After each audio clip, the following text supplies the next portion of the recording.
Particularly on the. Yeah. Table.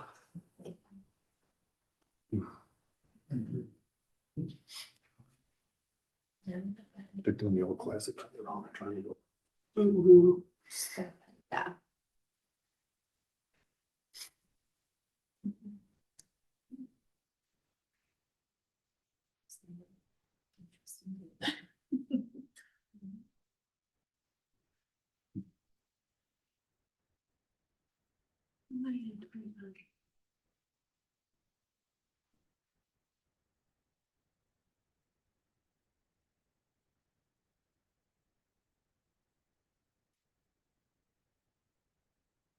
Uh-oh.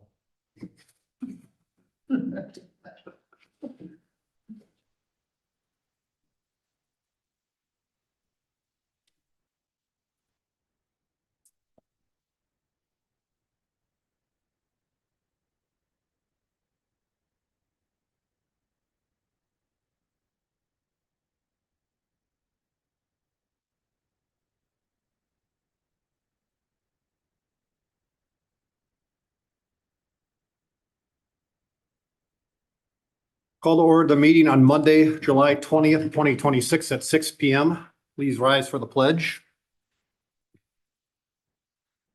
Pledge allegiance to the flag of the United States of America and to the republic for which it stands, one nation, under God, indivisible, with liberty and justice for all.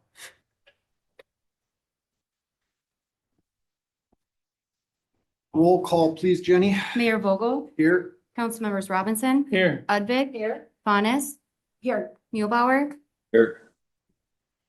Thank you. Oh, approval of tonight's agenda. Do I have a motion to approve tonight's agenda? Make that motion, Mayor. Motion by Councilman Robinson. Do I have a second? I'll second Mayor. Second by Councilman Udvig. Roll call vote, please, Jenny. Mayor Vogel, Aye. Councilmembers Mulebauer, Aye. Udvig, Faunus, Aye. Robinson, Aye. On to the consent agenda. Do I have a motion to accept tonight's consent agenda? I'll make that motion, Mayor. Motion by Councilman Robinson, I'll second. second by Councilman Mulebauer. Anybody want to pull anything or discuss anything on there? Not hearing any. Jenny, go ahead. Roll call vote, please. Mayor Vogel, Aye. Councilmembers Faunus, Aye. Udvig, Aye. Robinson, Aye. Mulebauer, Aye.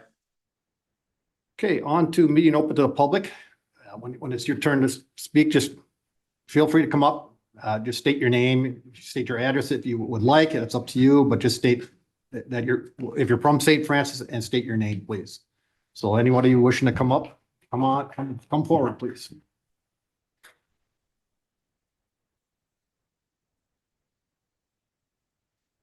Hello all. Do I need to fix that? We're good. Pardon? Is the mic good or no? I think so. Yep. My name is Aaron Hill. Mark, my legal residency has been verified with the city, so I will not be disclosing that because tonight's topic is about data privacy and our citizens' privacy. Our mayor, council members, and residents, I'm up here tonight to talk about something that fundamentally changes what it means to live in St. Francis. And that is the deployment of flock security drones and ALPR cameras. I want to be clear from the start, I fully support equipping our first responders and emergency responders with the tools they need to protect the city. But as someone with a background in very complex data analytics and security, I know the difference between a targeted tactical tool and a blanket mass surveillance network. Flock is the latter of the two. By allowing the Anoka County Sheriff Department to roll out the pilot program with intercity limits without a direct, transparent vote, this council is passively given a backdoor to approve plugging St. Francis into a nationwide privately owned database. This system tracks the daily movements of every citizen who drives to work, drops their kids off at school, or goes to the grocery store. We are promised local control, but the technology doesn't support that. Just weeks ago, Columbia Heights voted to tear out their flock cameras after realizing their policies, local policies, mind you, couldn't stop outside agencies from running massive out-of-state searches on their residents. Once our citizens' data goes in the system, local control is included. We become a surveillance endpoint and shift a massive data harvesting campaign to our local roads. This should not be allowed to happen simply through passive surveillance silence from 5 people sitting on a diocese. It is a fundamental shift in civil liberties. Therefore, I'm asking 3 actual items from council tonight. First off, I would like to ask the city to opt out, as we have the opportunity with the county pilot program. By asking the city to exercise this right, we have a right. We need to kill camera deployment altogether and keep our city out of the network. Second, if there's hesitation about opting out, a decision of this magnitude needs to go before the voters and a community vote, and the community needs a voice. I ask that flock cameras be put on the ballot as a referendum, if needed. Third, I believe we need an immediate moratorium on the continued deployment of ALPR and autonomous drones systems until we can provide public input. This system is truly beneficial, as a vendor claims, and secure. Then you should have no fear letting the people vote on it. If the community refuses to, if you refuse to let the community decide, that sends a clear message to the trust and the voters you were elected to represent that you cannot trust them. Thank you for your time. Thank you, Aaron. Yep.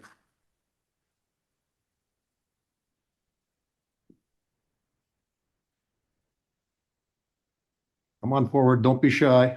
Now's your moment. Be easier if I could just imagine you all as being preschoolers. You know, picking each other's noses and poking each other in the eye. Mayor, chiefs of police and fire and council members. First of all, I want to say thank you. I moved here 5.5 months ago. I grew up here just 15 miles north on Highway 47 and moved away and have lived on both coasts, and coming back 6 months ago, almost 6 months ago, was surreal and refreshing. I want to Yeah, can I get your name real quick? I'm sorry. I'm sorry, Anna Filson. Thank I you. said, yeah. And after I brought it to the attention of the Public Works, Paul Carpenter, and also to the police department about the fact that there is a speed limit about 50 feet in on the east side of Rum River Boulevard on 235th, but there's no speed limit sign heading west on 235th. And the people that drive vehicles, both commercial vehicles and residents, treat 235th like it's an extension of Rum River Boulevard. And I think that sign that you guys put there with, you know, recording people's speed limit or the speed that they're going will prove that out, because I was walking my dog and I keep seeing like 49, 52. And I'm like, yeah, well, at least I'm not making it up in my head. But first of all, I want to say thank you for doing that, for putting that thing out. Because for the first like 10 days, I came back and it was, I was on vacation. I came back and I went, oh, great. And I noticed a lot of like slowing down, vehicles slowing down, not so much the commercial ones. And they're building more houses back in the Rum River Bluffs area.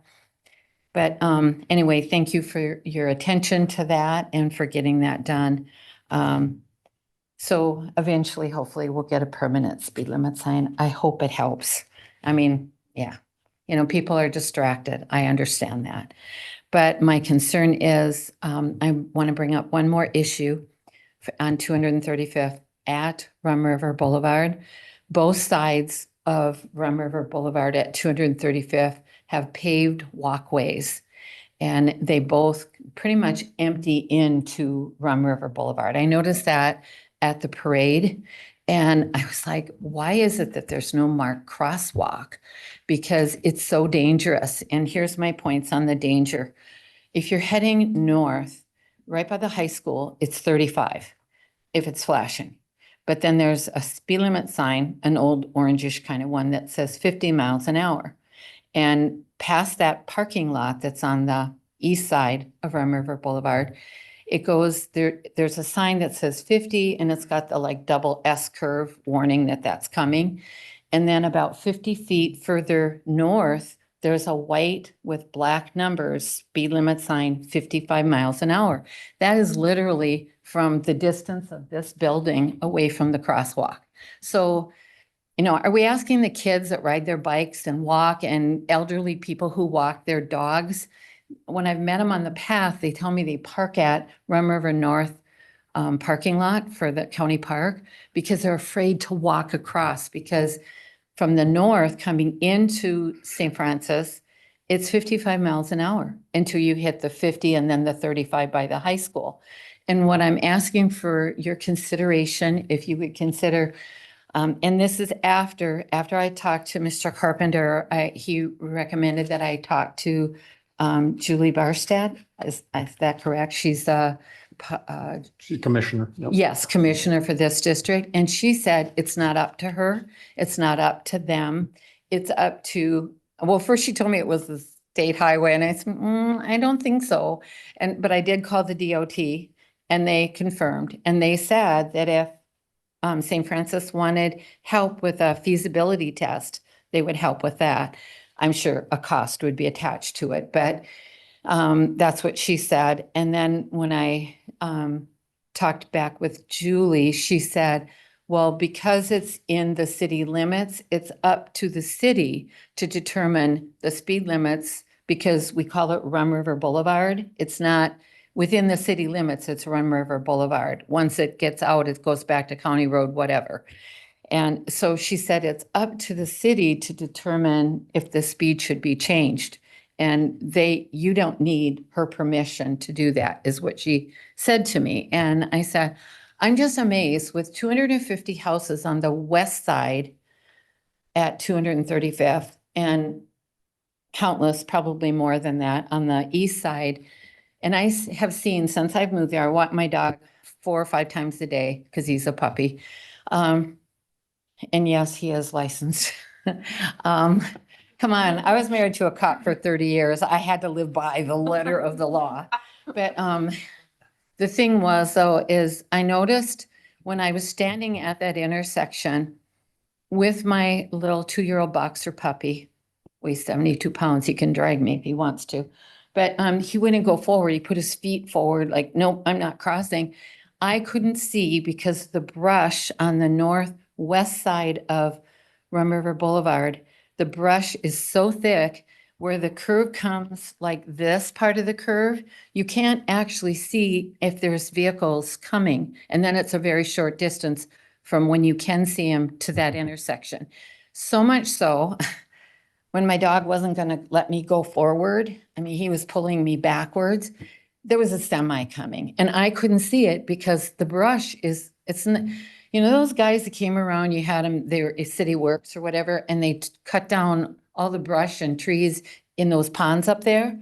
And I'm like, why didn't they cut that down? Because even if you're sitting in your vehicle and you're at that intersection, it's hard to see if there's someone in that little divot that you can't see because of the brush. It blocks it. It's, you know, it's like they're hidden until they're not. But I've seen kids on bicycles, actually pedal ones, which I was encouraged, not electric bikes.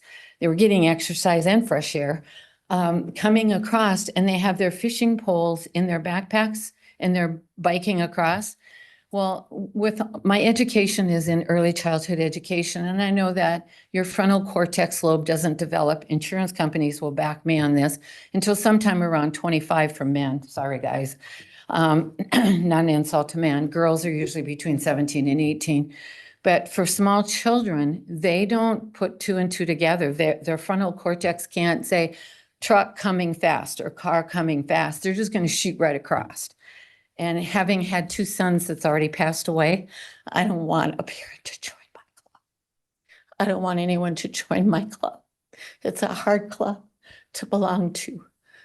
You know, they're supposed to be your future. And it would drive me nuts if one of those little kids on my side of 235th or the other side was killed because, like I said, drivers are distracted. Look, all the junk we have in our cars. We have screens and phones and, you know, bells and whistles. So when it's 55, and I think Mr. Robinson emailed me and said he was up in my neighborhood yesterday. And he realized too how hard it was to just, when you're in a car, to get out, to go either direction under Rum River Boulevard. So the two things that I would ask the council to consider is lowering the speed limit to 35 and keep it consistent, because going north, it's 3 different speed limits. Coming south, it's just the highest one, 55.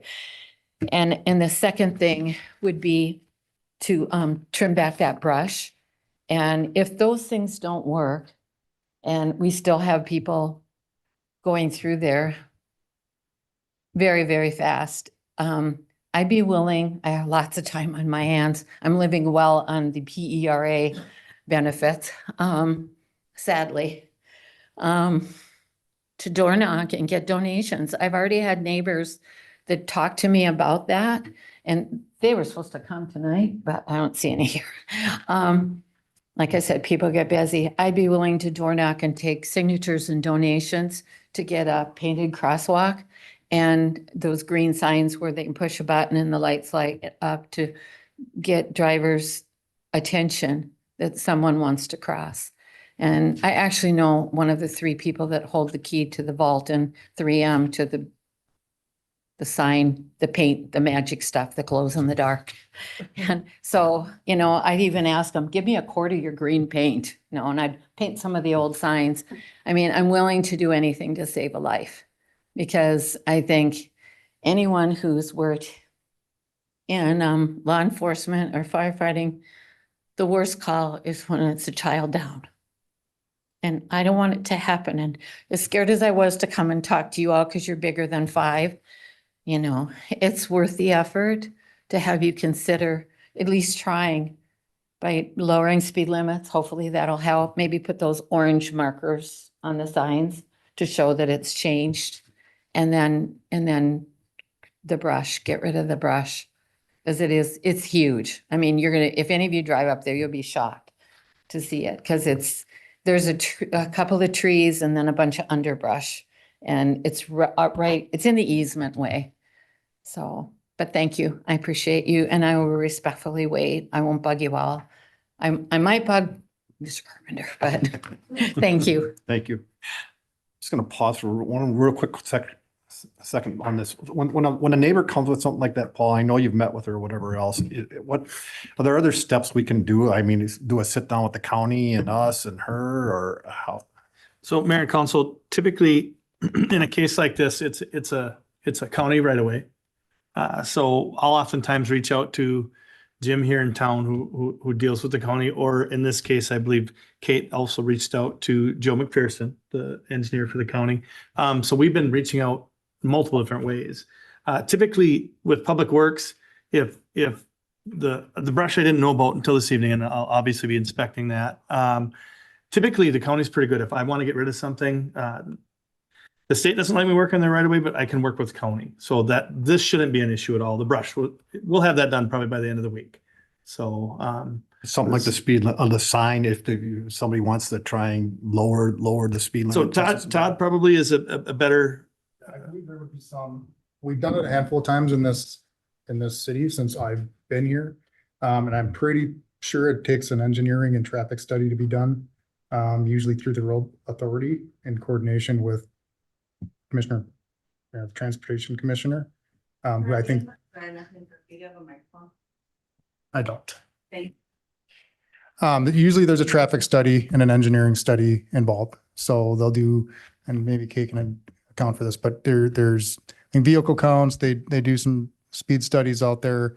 It doesn't happen quickly. But usually once they get their data, and then they probably give us a recommendation from there. But I think it's ultimately up to the department, the Commissioner of Transportation to make that approval. But I don't know if Kate has anything to add to that, but there's a process behind it. We can't just go slap up new speed limit signs. So it's not really up to us. unfortunately not. It's up to us probably to request this change, and then the county and the part of the state would take it from there.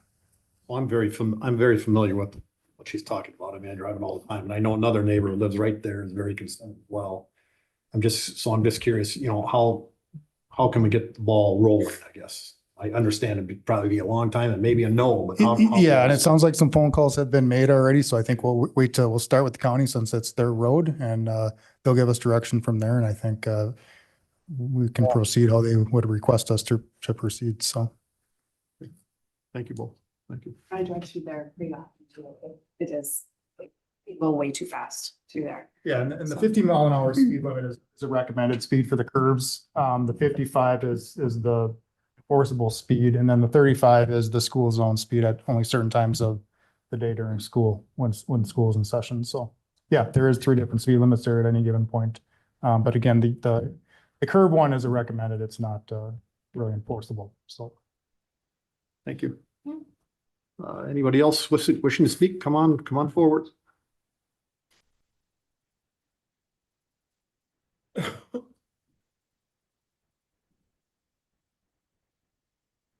Hello. Public speaking makes me really nervous, so I'm just going to say that to start. My name is Megan Williams, and I am a resident here in St. Francis. And I am here today to ask you to opt out of the flock camera situation. I want to be clear. I support law enforcement. I want stolen vehicles recovered. I want violent criminals caught, and I want children found safely. But I also believe protecting our freedom is part of protecting our community.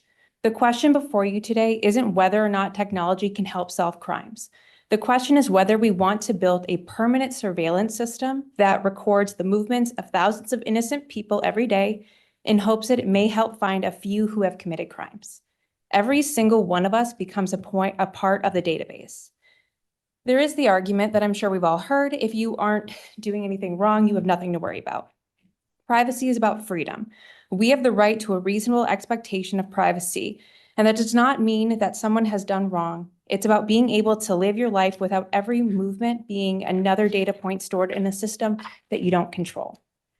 We're also being asked to spend taxpayer dollars to build this system. Even in Anoka County's pilot program, cities are expected to begin paying ongoing costs after the initial period, whether that money comes directly from the city budget or through county funding supported by taxpayers. It is still our money. Before we invest in technology that watches every driver, we should have clear evidence that the benefits outweigh both the financial costs and the cost to our privacy. Technology changes, policies change, administrations change. The council sitting here today may not be the council that's sitting here in 10 years from now. Yet once the surveillance network is built, it becomes available to whoever comes next and whatever comes next. History teaches us that powers created for one purpose often expand into others. That is why we need to be cautious before creating new systems that monitor ordinary citizens. I also ask you to think about accountability. If the system is wrong, what is the process for correcting it? If someone's vehicle is misidentified, if a plate is cloned, if information is incomplete or misleading, how quickly can an innocent person clear their name?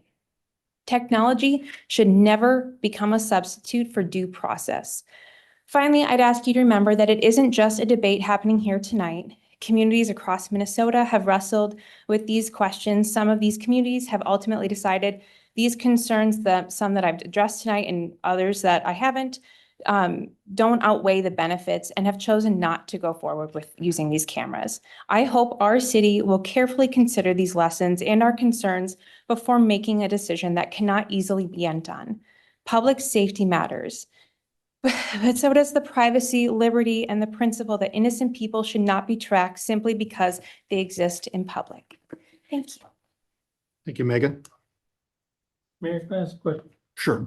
You know, before it goes out on the social media and this gets turned all around that we didn't do anything or there was no transparency, can we have our department head address some of that? Or, I mean, we all have cell phones in our pockets right now and we're trackable. Your iPads and your computers know exactly what you're doing, what you're buying, and et cetera. How do we answer the public's questions, the pros and the cons? How do we vet this out somewhat? So the pros and the cons don't look bad or good either way. I mean, it is a concerning subject to say the least. There's some pluses and minuses, but how do we address this? I was talking with Kay briefly before the meeting, and what I'm going to suggest is, because I know Joel's got concerns, Amy has concerns, I've got concerns, I think I'm sure Sarah has concerns as well. I really think we need to get the county back out here is what I really think we need to do. Honestly, that's my opinion before we move anywhere. And I think it should just be at a regular meeting. I don't think we need a special work session for it. Just have the county come back out, understanding our concerns and And Joe had talked to the sheriff and had gotten a more detailed information about the flock that I hadn't seen before and the public hasn't seen it before. So I think that's the opportunity for the county to come back here, present the information they shared with Joe, that Joe shared with me, and have this discussion directly with them and the community. So Sounds proactive. that's my suggestion. We have the county come back out and to a regular meeting and we'll go from there. Very good. Can I ask one question? Sure, go ahead, please? sir. My question is, because of course, we have roads that aren't ours and going through our city. So how much say do we have on those roads? I mean, if Anoka County says we're putting up flock cameras on those roads, what is our recoil on that? Do we have anything or? Well, I have discussions with the sheriff on this. I have discussions with their lieutenant who's kind of leading this process down there. I would say, yes, the county does want to move forward with this project. They want to put their cameras in some designated locations, a couple being here in St. Francis. I would also say that if our council had a consensus that after bringing the county back up, that they absolutely did not want cameras in our city, I would certainly have that discussion with the sheriff. I can't tell you how he would decide that, but I can guarantee he would listen and listen to our concerns, hopefully address them at the meeting when the county comes up. But again, we could certainly have that discussion and see how that plays out. It's just important that residents understand that sometimes it's not in our control. There's only some things we can control and some things we can't. So if that's, we want to have that discussion with them. We want to have them come here. And I hope you all come back for that meeting because I think it'll be a great one. May I ask a question? Go ahead. So currently, there are no flock cameras in St. Francis? No. Is that correct? No. Okay, and I apologize, I was actually not at the work session. It was not a regular meeting. It was at a work session that we discussed this. I was actually in the hospital that day, so I wasn't here. So currently, we did sign up for the pilot program, or we did not, or we did The agree to best the way, $10,000. best way I or could we did describe not? it is we gave them a half-hearted thumbs up. This is the best way I could Yeah, describe it. there's really no signing up for this Okay. at this point. It's a pilot program ran by the sheriff's office. Us being part of the county, they want to include us in that project for various reasons, usually based on calls for service. And that's why they also want to have a drone up in this area to cover 3 different cities. But yes, Okay. So we are on the hook for the $10,000? We are not. Okay, no, the first year is completely ran by the county. It's paid for by the county. Ongoing discussions, at least for the next year, to talk about beyond what that 1 year looks like, including the funding for a project, how long that project would be and how it breaks down to each participating city and how it's paid for. okay, thank you. Back to the public here. Anybody wish to come forward and speak?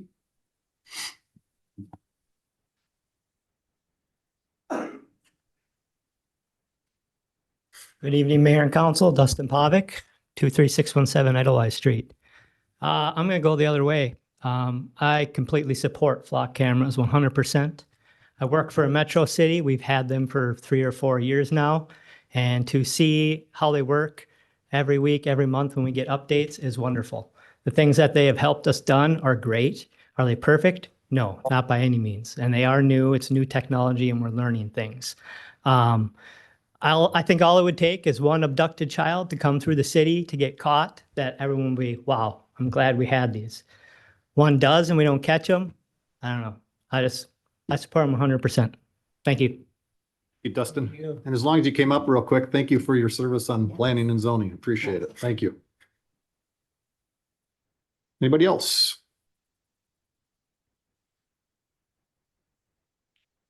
All right, seeing nobody on, we're on to new business. Work session comprehensive plan. Yes, Mayor and Council, before you tonight is a request to schedule a joint joint work session with all of our commissions and the council in regards to the comprehensive plan. Our 2050 comprehensive plan is due within the next 18 months. And this is a meeting to help set some goals and priorities. So I'm asking for Monday, September 14th at 6 p.m. If council's in agreement with that, we will invite all of our commissions. Is that the same day as a city council meeting or the opposite Monday? Opposite. I'm available. Check my calendar. I'm good. I can make it. I'm good. Okay, all Joe? Yeah, I'm good. Good. right, thank you. On to new business item B.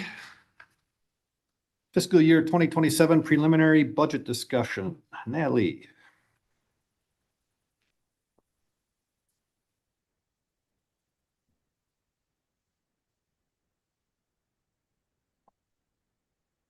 Just get plugged in, sorry.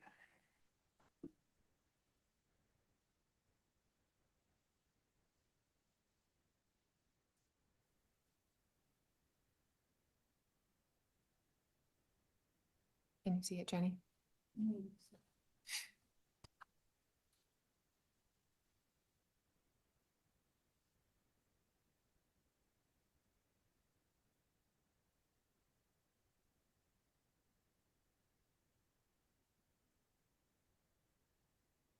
Mayor and council, before you tonight is the preliminary budget discussion for 2027.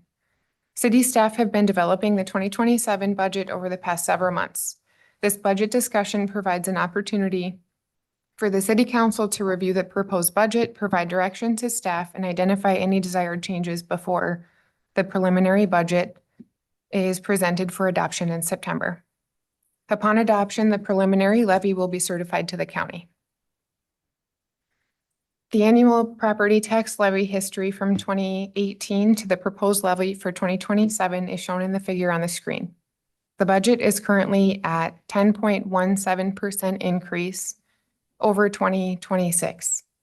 The increase of each fund includes general operating at 5%, fire district at 15%, Vista Prairie tax abatement at 200%, capital equipment at 34%, parks at 20%, building improvement at 50%, no change in stormwater, and street improvement at a 17% increase. The debt service levies are proposed to remain the same as the 2026 amounts. The annual property tax levy consists of two components, the general levy and debt service levies. The proposed 2027 general levy, which funds city operations, public safety, infrastructure, and parks, is $6,810,178, an increase of $730,178, which accounts for the 10.17% increase over 2026. Considerations in the proposed levy include additions and adjustments from previous year budget cycles. Stormwater is no longer a fee-based collection and is budgeted in the levy at $300,000. As it was in 2026 as well. Taxpayers will not receive an individual bill for stormwater fees. Another adjustment is that the Rum River Fire District is now a separate entity.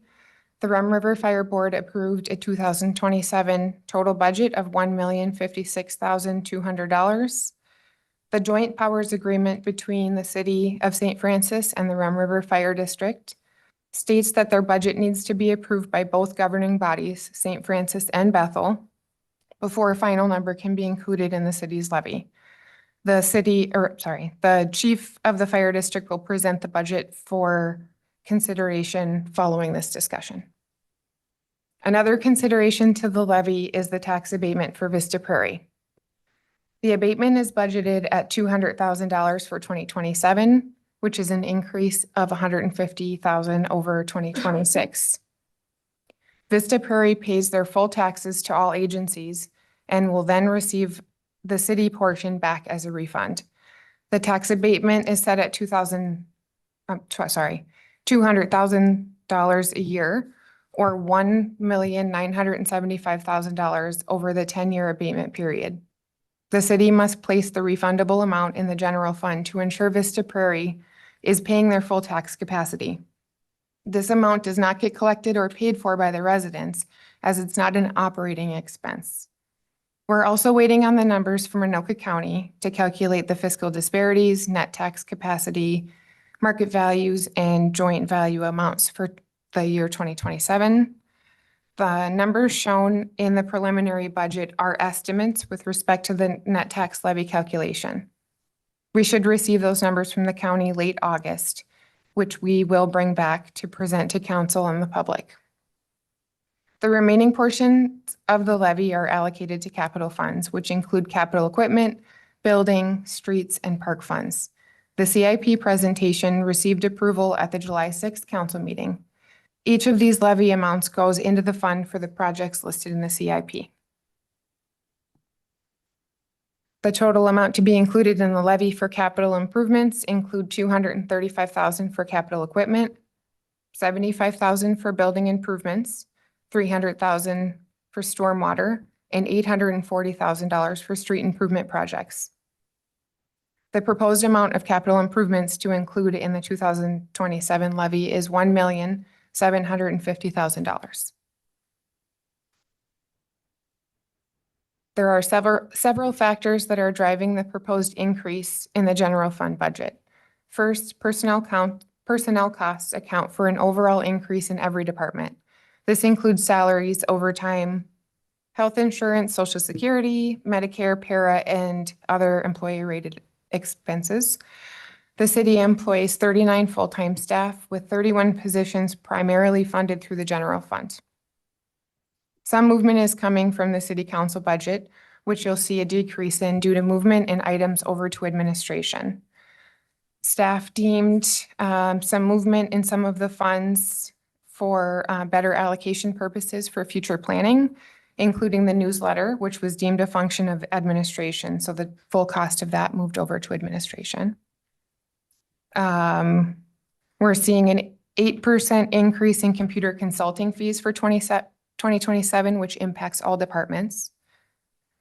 In the breakdown here again, you'll see the $200,000 tax abatement for Vista Prairie. That's found under the miscellaneous allocation line, shown in the figure on the screen as well. We're also seeing the effects of inflation across a variety of areas, including contracts, materials, supplies, and fuel costs for departments. The second portion of the levy is for debt services. The city has two debt service levies, which include the 2017 capital improvement bond, which pays for the police public works building. This is proposed at $310,000 for 2027, and these bonds are set to be paid off in 2035. We also have the 2023 capital improvement bonds that pays for debt service on the City Hall Fire Station. This is proposed at $790,000 payment for 2027, and these bonds are set to be paid in 2053. These levy amounts ensure attainable payoff dates are set up in the bond, which are set up in the bond documents. All other debt the city has is covered by water and sewer funds.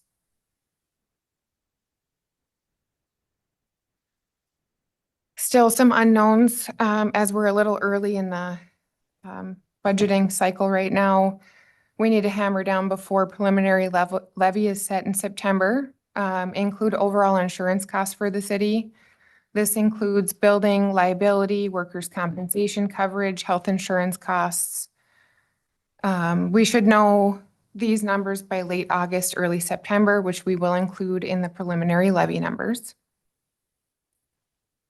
Local government aid amounts have not been formally set by the state, but preliminary numbers are showing a $1,200 increase in our local government aid numbers for 2027. Those should also be set in the next few weeks. We also have some unknowns when it comes to the bottle shop and THC product sales for 2027. As there has been no word on the extension of the product ban into 2027 on low-dose drinks, we may have some movement in the bottle shop budget for both revenues and expenditures for them in regards to low-dose beverages. There's a strong possibility that there will be no change in the ban, and those items will be removed completely from the budget items in 2027.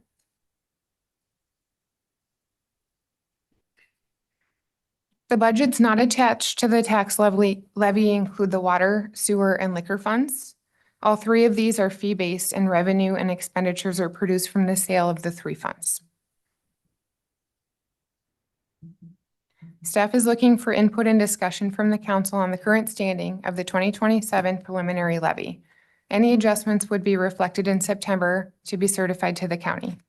The approved preliminary levy in September drives the creation of the proposed tax notices that the residents receive in November and also drive our truth in taxation.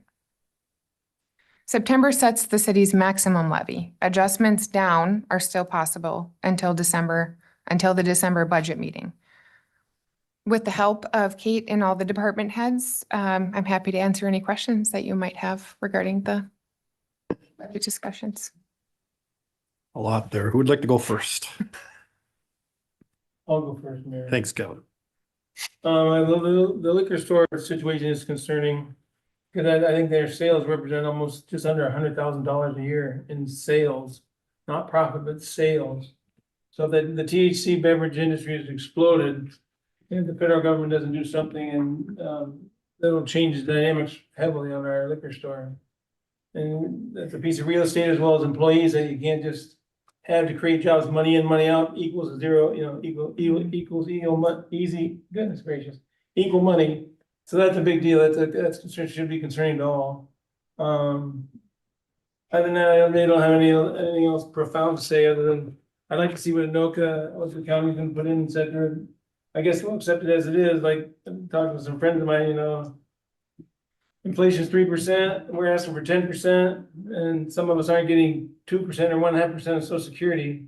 Or on your daily job, you're not getting 3%. So how do you make those things meet when you're asking your fellow citizens to cough up another 7% on top of what they might or might not get from their employer? So other than that, it's concerning to me, and I understand the department has done a very thorough job. Doesn't mean that we can't look back at this when it gets closer to September and say, is there any other room anywhere? But again, it's tough running a business, and this is a big city business. So that's all I have. Thanks, Kevin. Sarah? I echo the liquor store. That's concerning to me. That's a big chunk of our money that could disappear, and that's gonna hurt. And we're gonna have to find ways to make up that money, unfortunately. Otherwise, I don't have any major concerns. It's always hard to have increases. But every budget increases, it seems like every year. My household, I can't remember the last time I could have a decrease in my budget. Everything costs more every year. And it doesn't change just because we're a city. So, again, like Kevin said, it's not that we can't make some changes in the numbers and we're not willing to. It's just a long, tedious process to get there. Sir, Amy? So this is just the preliminary numbers and we're not making any decisions on this tonight. Correct. Mayor and council, we're just looking for discussion, direction. If there's pieces that you want further information on, we can get those. And then we will get another presentation together with updates, changes, solid numbers for insurance rates and all the unknowns that we have. And then we will bring all of this back to you for review and then approval of the preliminary budget in September. Thank you. Anything else? No. Okay, Joel? What date do we actually get county numbers? I believe last year it was around August 20th. Late, which is So nice. it's late in the month. All right. Intentional. Make it easy. Yeah, I mean, obviously, if you don't have the numbers, it's hard to work with those numbers and figure out where we can go or where we need to go with other things. I looked over the budget all day yesterday. It was really fun. I think the city is pretty much on par for where we've been historically. I don't think there's any outrageous increases. A few things we talked about previously was the road program possibly pausing where we're at, although with 47 coming up, I don't think that'd be wise. The other funds, again, account for a lot of that levy, which I do still think they're young, they're growing. The public probably doesn't like to see it at all because it's an increase with the levy. However, I think to be a responsible city, we need those funds as far as park building maintenance, and road program. We're not gonna slam anybody with redoing their roads. I've gotten a few complaints about the chip seal again. Paul, I was gonna relay that to you, actually. You know, it's things that I think we're looking at that, again, it's a lot all at once that we ended up doing. You know, this is prior to Mark getting there as well. You know, and Amy, you weren't there for that either, but I do think that for us to be a responsible city, we need to have a fund to maintain the buildings. When we pay as much as we do for these buildings, we have to be able to maintain them, rather than not having a fund. Just irresponsible and I think disrespectful to the people that pay for those buildings. So I think with the budget the way it is, as the city side, I don't see an issue with the city's portion here. The miscellaneous I did have a question about, but you did answer that, Natalie, so thank you. That's it. Thanks, Joe. I mean, I share the same sentiment pretty primarily, but my biggest, talking briefly with Kevin earlier today too, my biggest concern simply is anybody can use your phone and look it up. When the inflation rate is somewhere between 3.5 and 4%. So how do we get to 10%? And I'm looking for a little clarification. I mean, I think I know the answer to this, but I assume we're getting to 10% by things like the Vista Prairie, we're building up the funds for the road, we're building up the funds. So it's the additional buildups that are getting us to 10%. Correct. There's also contractual increases, even just the one contract at 200,000, more than 200,000 at an 8% increase year over year. I mean, that, and having multiple of those throughout different departments, that adds up. You know, standard increases for contractual costs. We are seeing fuel increases across the board, obviously, that weren't an expectation for 2026. So we're planning that into 27, hoping that we're wrong about those fuel costs. And then the Vista Prairie tax abatement going up $150,000 for this budget cycle. It impacts it, you know, tremendously. So my takeaway kind of remains the same as you guys have heard it before, so it's not anything new to you. I mean, I was somewhat pleased. I still, I know it sounds small. I know it sounds like a token. I get that. But I'm still against the double-digit increase. And so, I mean, I kind of joked with Natalie. I said, well, 10.17 or whatever it is, what's the 0.17 equal dollar-wise? And she did the quick numbers on it, and it's $12,400 would get us to 10%, and I'd like to get us below double digits.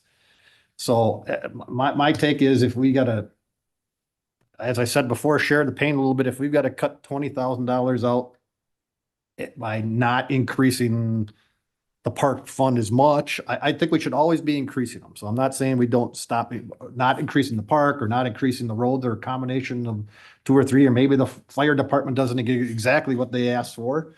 You know, we take a little bit from each one of those buckets. We're not affecting operations. We're affecting future stuff down the road that we're just trying to be good stewards of and build up those funds. And if we slow the rate down by $20,000 between all those funds, I don't think that's asking a lot. But I think the city, that's what got me to run. Everybody knows that. 3 years in a row, 16% increases on my taxes. That's not sustainable.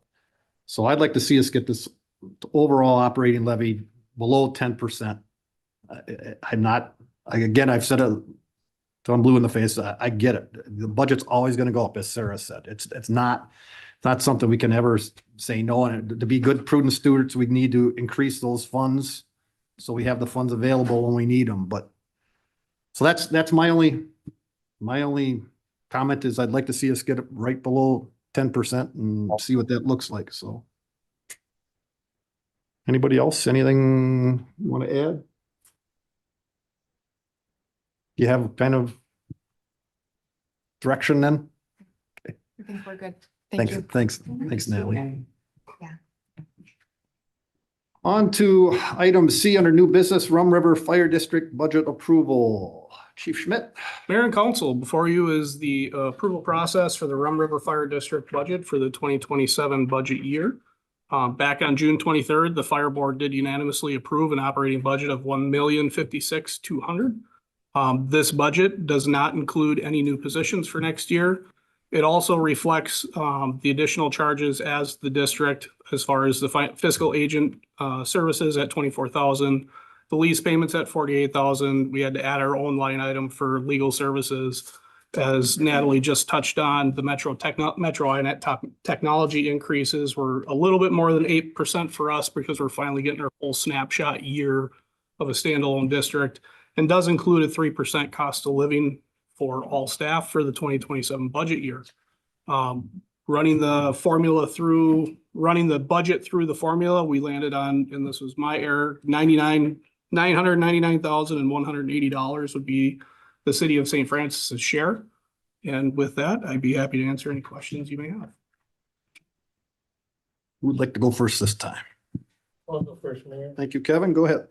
I talked to Chief earlier today about, since his merger with Bethel, their approximate budget in the past was in the $40,000 range, give or take a buck or two. Contractually, they're right over 30,000. Then they continued to pay for their own maintenance, their own fuel, their own building costs, things of that nature that weren't included in the contract price. And the reason they came to us in the first place was a diminished employment for their. Reactive firefighters. Yeah. Right, and the equipment, et cetera, and then just overall serviceability for their customers, which are 488 residences over there that needed help, so. They're now pulling a little more of their own weight, but they're getting, the service they're getting is enhanced considerably. Yes. As For far as both dollar for dollar. For both of us. Right. The advantage that we get on that east side of town is tremendous for. Yeah. Also, we were looking into we were having at the last board meeting, we talked about the ISO rating as far as your homeowner's insurance, what that does for either of our communities. Hopefully we'll see some reflection, of course. Potentially. We took on a new area, and then they'll hopefully definitely see some reflection as well. So also, as you look over the Rum River numbers, fire district numbers, kind of interesting how when you stand alone, things cost a little bit more, don't they? When you're not in the co-op. They can. And some of those numbers have always been baked into the city budget as far as like the fire station and things that departments collectively help support through the administration umbrella. We now have to show our own distribution and our line item budget for those things moving forward. All in all, I'm on the board, the Rum River Fire District, so I help vote for this as well. Again, it's our first year out. You've done the homework and and we're still learning through as we go through the process. And it's not stumble and stub your toe time. I mean, we didn't come in this half baked. It was a 3-year process of putting it together, so. As things kind of flatten out and we'll see a little more once we get a good year under our belt, what's going on. Yeah. I feel pretty confident, so. But again, like the mayor said, we'll have an opportunity to take a second look at it at some point. And with your help, and see where it goes from here, but that's all I have. Sure. Do we think that, I mean, what is the probability that Bethel is gonna accept this? I'll find out on Thursday. If either city doesn't accept, right, then the budget has to go back to the fire board for whatever alteration is desired or recommended. Then it would have to then come back to both cities for ratification at that point. So it's a little bit of, that's kind of the mechanism of the fire board, is to kind of do this pre-vetting, have those conversations with fellow elected officials on how we got to this point, how we're moving forward. So we do have to be a little bit careful for sure, because if either city balks, I don't anticipate that Bethel's gonna balk. Their board members that serve on council as well have been very supportive of this process and highly engaged. So anything could happen for sure, but it does then push this out probably another 2 months for ratification. Okay. I was just wondering what that looks like if it doesn't get passed. Cause this is a big budget item. And it's hard to swallow. It's hard to see the increases and go, oh, so I understand the need, the great need for our fire department. And I don't know if I can get behind this big of an increase. It's really tough on me because I'm very supportive of our fire and police. But this is a tough one for me. You have, I mean, I totally agree. Don't, no, It's just, yeah. When you say that, I mean, what would you, do you have any? I don't know, because I suggestions? mean, the formulas, I mean, obviously the formulas all work out. It's not like the numbers are fudged. It's just, it's just a big number. I get it. It's just really big, and I'm trying to understand a little bit more. I guess I probably need to call in or come in and sit down with the chief and go over a few more things. Well, and Sarah, one of the things that I would have you consider is the legal fees, or not, yes, the legal fees as well. But in particular, the fiscal agent services and the facility lease payments. Those are those numbers that were already baked into the city's overall budget as a whole. So that's $72,000 of that increase that existed previously in the city budget, but now stands out as that standalone number for the fire district. So it does seem a lot larger than truly in the aggregate what it is. And we kind of discussed it before. I mean, we're trying to flatline the capital. And we're improvement. flattening the That's capital the plan. other- Yep. I would say that's probably the other really big one. That accounts for the majority of it. And the Metro INET fees, I don't think us nor the city saw an 8% increase coming with Metro INET. Anything else? No. Amy? So you said that this is not adding any personnel. No, So I'm looking at our budget on page 50 of 75, and there's a little chart there. Yep. And it says personnel 2026 budget was $466,000. Yep. And 2027 budget is $522,000 with some change. So that's a change of $56,000. So how is that not adding personnel? And you also said that personnel had a COLA raise of yep, 3%. 3%. So this is a almost 11% change just in that one category. So can you explain that? So two things with that. It is the 3% increase. And as we sat down with Natalie, we were a little bit light budgeted on the paid on call side for part-time salaries that we needed to make an adjustment on. So that accounts for all of the increase for our personnel costs. Okay. And I'll go to the other line in just a second. But speaking of personnel costs, the paid on call Yes. firefighters, paid on call firefighters only get paid when there's a call. And they get paid for training and some other things, And but pub they ed. are not full-time staff. Correct. So when I noticed in your next presentation about the month-end numbers, we're approaching for this year, like last year, somewhere between 900 and 1,000 calls per year, with a big majority of that being medical calls. Sure. Correct? So what have we done to reduce the number of calls that the entire fire department is being called to? And I'll go back to, as many people know, my husband was on the fire department. And when he joined in 2010, there was about 250 calls per year. And the fire department did what they did best. They did house fires, of course. They did car accidents. They did major medicals, and CO alarms, illegal burns, that sort of thing. Okay. And major medicals were, in my mind, heart attacks, falls, strokes, choking, maybe a couple others that I didn't think of. But they weren't calls that were, I've been feeling ill for 3 days and someone needs to ride to the hospital because they're just feeling ill. Okay. So so if in 2010 they had about 250 calls and now we have almost 1,000 calls, I understand that during COVID, there was a change in the need because Alina wasn't able to come to all of those more minor calls. Sorry if I'm using the wrong words, but those more minor calls. And so that attributed to a big increase. Is that correct? I would not say a big increase. So when we went through that process initially, what also happens, whether we're primarily dispatched to that event or not, we can still be requested by either our own police department if they're tied up or by Alina if they're coming from a distance. So we did a full audit of all of the CAD codes that we got dispatched.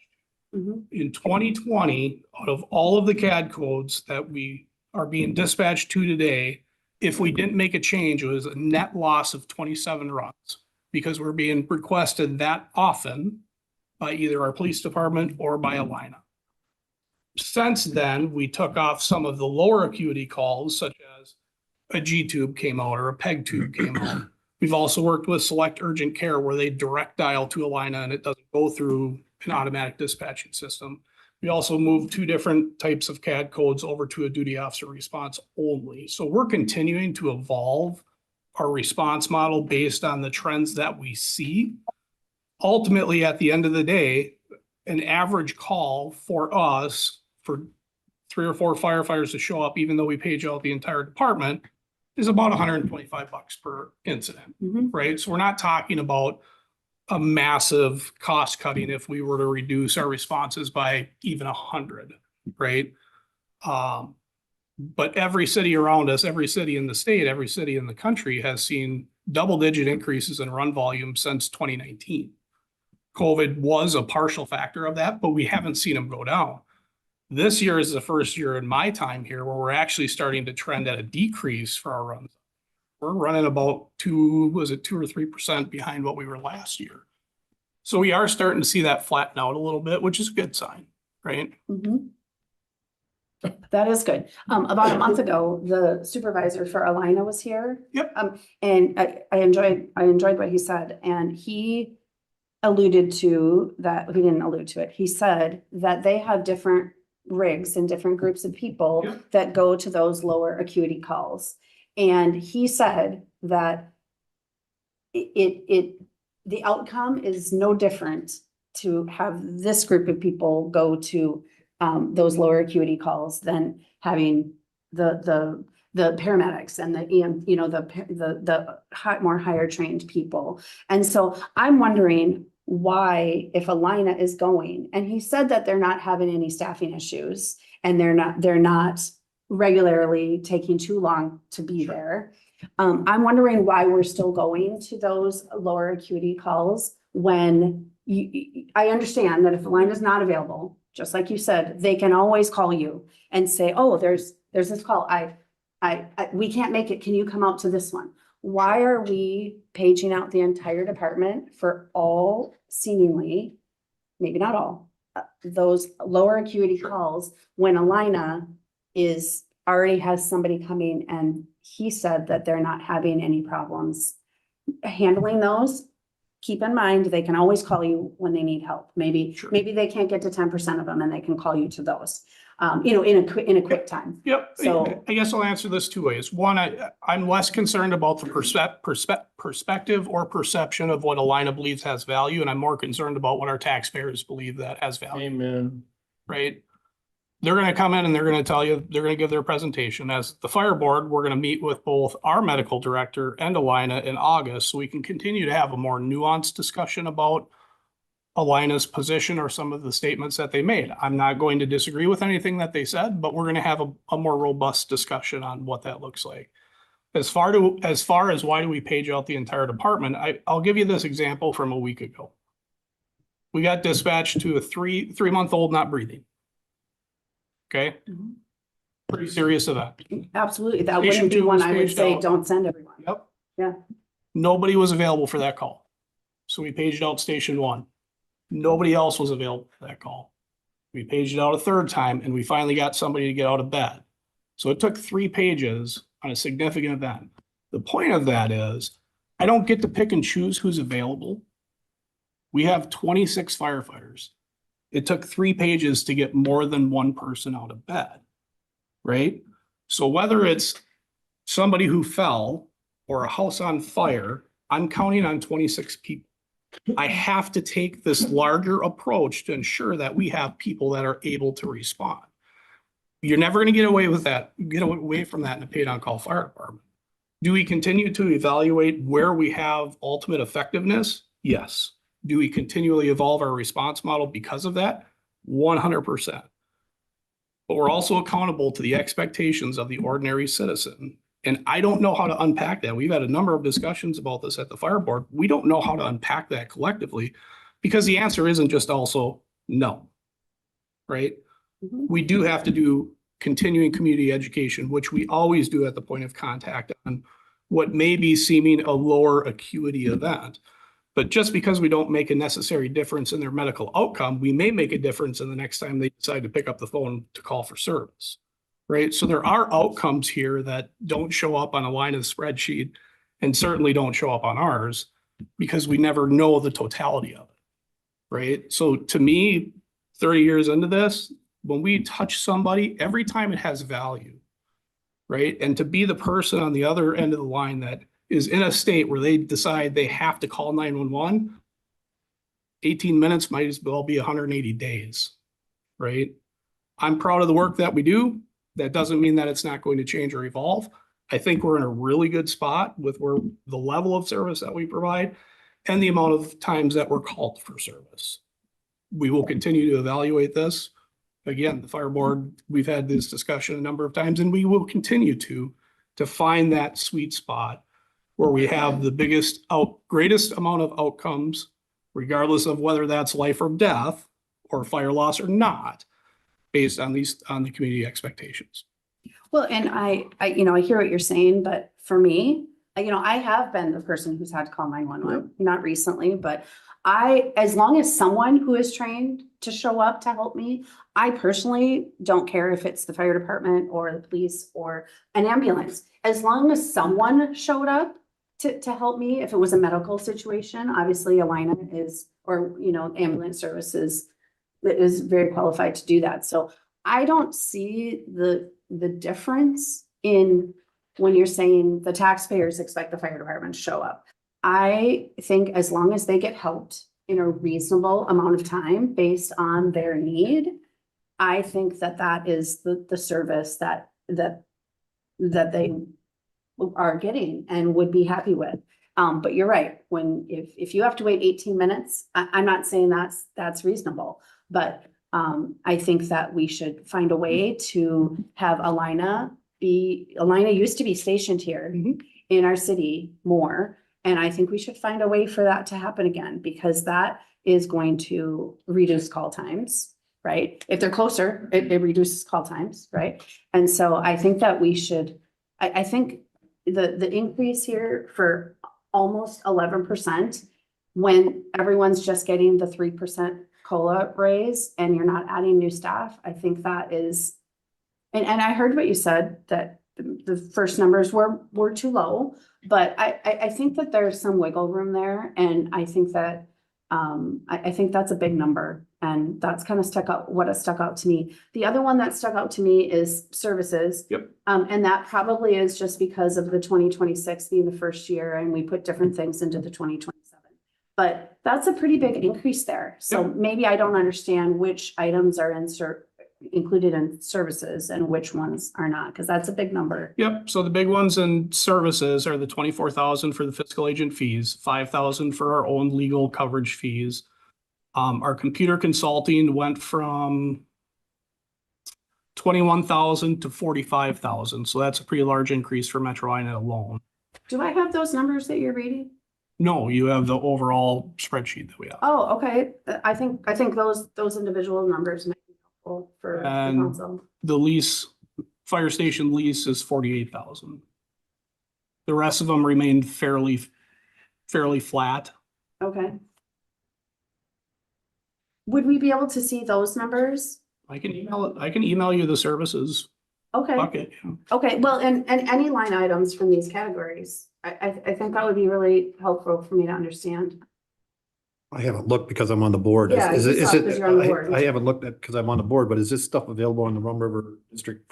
The deeper numbers that she's talking about and you're talking about, are those available on the site? On the website, not as of today, no. Okay.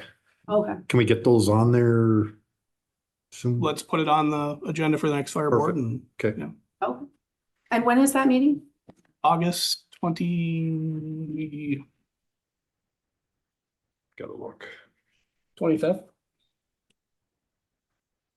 Is it on our list here? No, that will probably would not. It wouldn't be till next month. August 25th. Yeah, I've got it as August 25th. Yep. And then is it true that we're not deciding on this today as well? So Mayor, Council, tonight is a request for an adoption of the budget. If you choose to continue it or request changes, then we would be moving it forward if you're not looking to fully adopt it.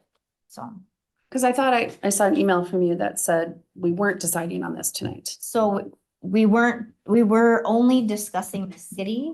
The fire portion of this budget is looking for a formal adoption and then they'll go to Bethel on Thursday and request the same thing. If our council chooses not to adopt it tonight, we would continue it to a future meeting.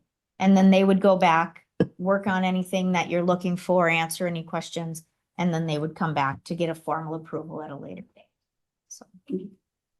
Can we adopt with contingencies? Like I said, the shared sacrifice, trim $5,000 from it. Can I we would adopt defer like that to our attorney. that? Travis, hotspot. I would counsel against that, Mayor. Reason being, I think it'd be more prudent to know where those changes are coming before you grant any approval. Okay. Yeah. I mean, I don't want to set this back any, but I mean, so if we accept it tonight and Bethel accepts it on Thursday, are we done? There's no more changes at that point? Correct. Yeah, unless, lean on Travis, if the fire board came back and wanted to amend the adopted budget at a later meeting, they would have the authority to do that, would they not? I believe so, yes. And then whatever that amended budget turned out to be, it would end up being a refund back to the approved allocation from the cities. Could we write it that way? Yes. I don't see any reason you wouldn't be able to go back and then return some of those funds. Yeah. So I think that from a fire board perspective, right, you would still have the ability to go, okay, everything's adopted. Let's see if we can cut 5,000. We'll run it back through the formula. We'll cut a share back to each city. I don't see why we wouldn't be able to work backwards, if you will. Anything else, Amy? It's just such a big number. $1,056, sorry, $1,056,000 is such a big number to, it's listed as a contract, right? But that's a lot of money to give to an outside party, an outside entity. Sure. To manage. And I understand that 2 of our council members are on the board and 2 of Bethel's council members are on the board and 1 other person. And it's such a big dollar amount for the 5 of us to have not 20% of the votes. Because, and I don't know how to explain that. I tried to explain that to Mark today, but I just feel like, I personally feel like I have no say in what's going on the fire board and service. I feel like I have no say. And whether we decide to send this to another meeting, which I doubt, I will vote no, because I think 18.75% increase is way over the top. And if, I just think that the personnel, the change in personnel is just, it's just too much. And as Mark has been saying, times are tough for everyone and everything costs more. And that means, I know that means it costs more for the city here too, and I know everything costs more, but we just keep asking our citizens to pay more and more and more. And this just seems too high to me to to approve. So I'm certain the rest of the people here will want to go to a vote tonight. And I'm certain they'll probably vote to approve it. I will vote no. Because I just think that we didn't sharpen our pencil enough here. And, and this going to a fire district was supposed to save money. That's what we were told. We're gonna have shared services and it's gonna save money. And this isn't saving money. And I don't feel that it is right that, Bethel, I understand how the numbers come out, that the population and all that. I get that, that's math. But for them to have equal vote on the board, when they are only bringing 5% to the table and we're bringing 95% to the table, doesn't feel like our taxpayers are being represented the way that I would like to see, because $1 million is a lot of money. And that's how I feel about it. And I feel like we haven't done enough to at least flatline that personnel services, go back to, there's less than 1,000 calls a year. That's a lot. What is that, 3 a day or something? But there's got to be some of those that you could not have everyone go to. There's got to be more of those where not everyone's going to attend, and maybe it's those easy ones where you and Tim are here during the day, and there's got to be a way to cut down on personnel, and I think that I think that we've got to do something there, because it's too big of a number for me.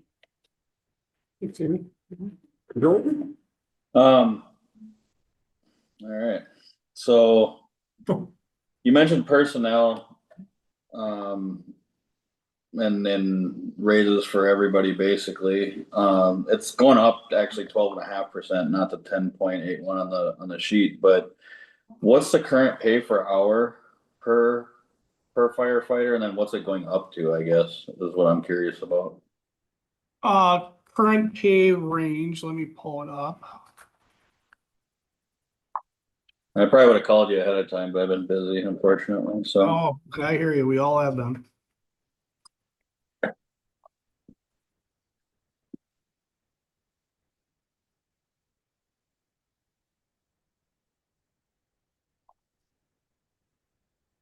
So our current pay scale for firefighters in 2026, if you have 0 to 5 years of service, it's $15.30 an hour. 6 to 10, goes up to $16.94. 11 to 15 goes to $18.58, and top pay is $20.22 an hour. And I don't have the math yet for the 2027 investment yet. I was gonna ask about service as well, but I think if you're gonna email, I mean, you can email me as well, because I was more curious about what's all included in services. Yep. Because that's going up actually about 90%. So I'm trying to figure out what's all included in that. I think to move forward, we need to know these things. I think with the idea of approving it and then coming back later, I don't think, and all due respect, I just don't think that's good business. I don't think you would approve something and then say, we're gonna come back to ask later or whatever.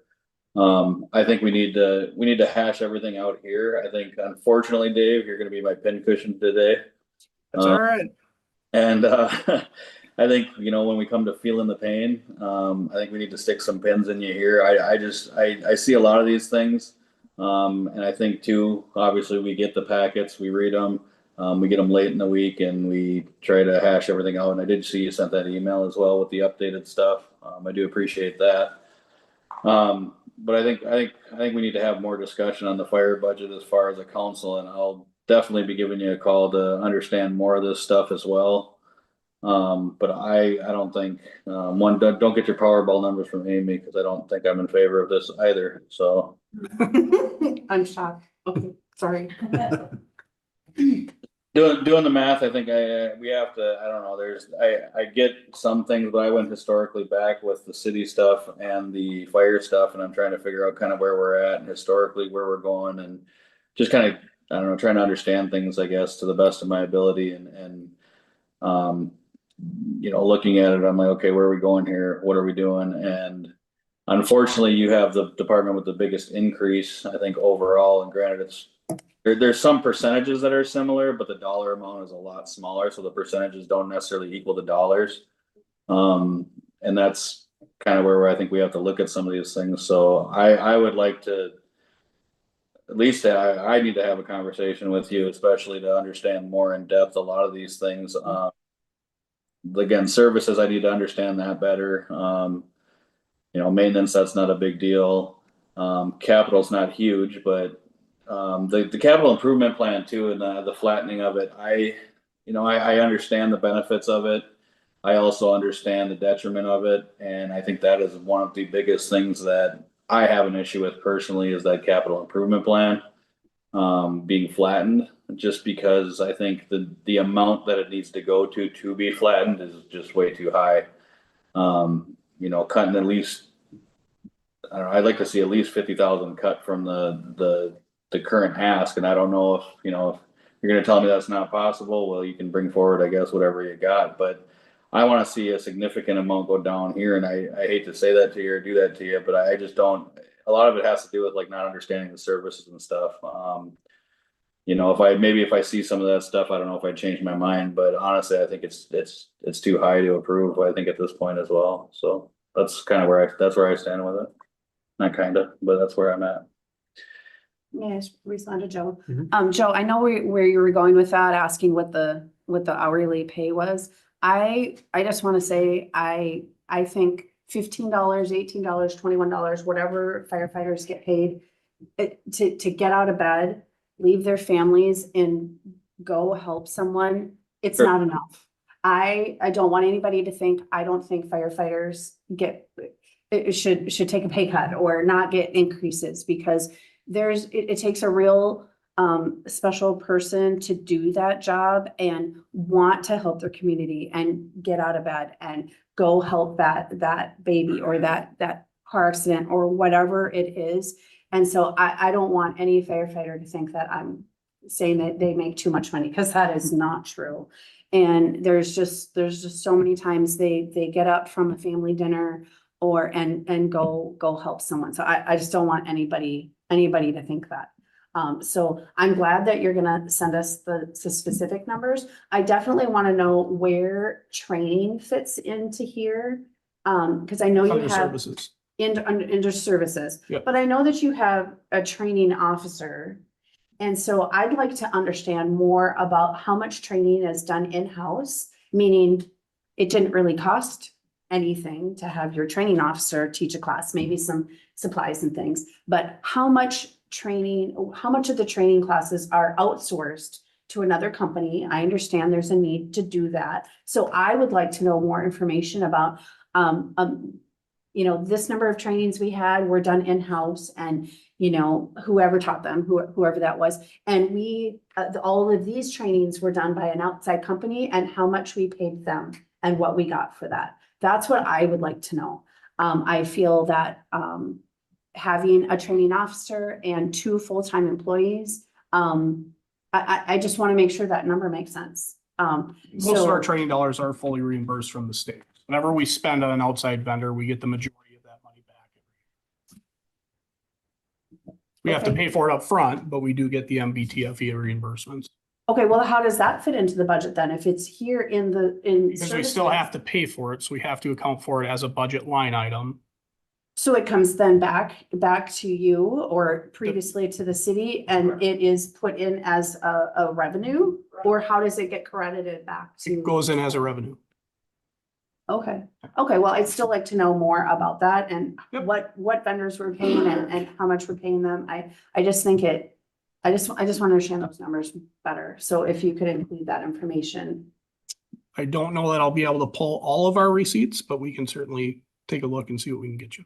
Okay. And show you that revenue versus expenditure. Okay, thank you.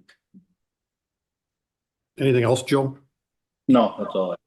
So I don't know what this means. So Dave, I'm going to kind of throw it back to you at the moment. What I'm hearing primarily is they want more information. how does that, what does that timeline look to you? Or do we have to have another Rum River special meeting or whatever else, or? It's a great question.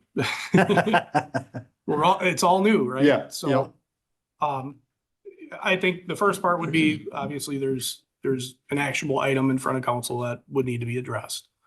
Depending on where that falls, we can figure out where we need to pivot to move forward. It sounds like, but what I'm hearing here is everybody chime in here. What I'm hearing is that my consensus is, I think we want to hold until we have more information. Well, I we, just need specifics on what you're exactly looking for. Go ahead, Joe.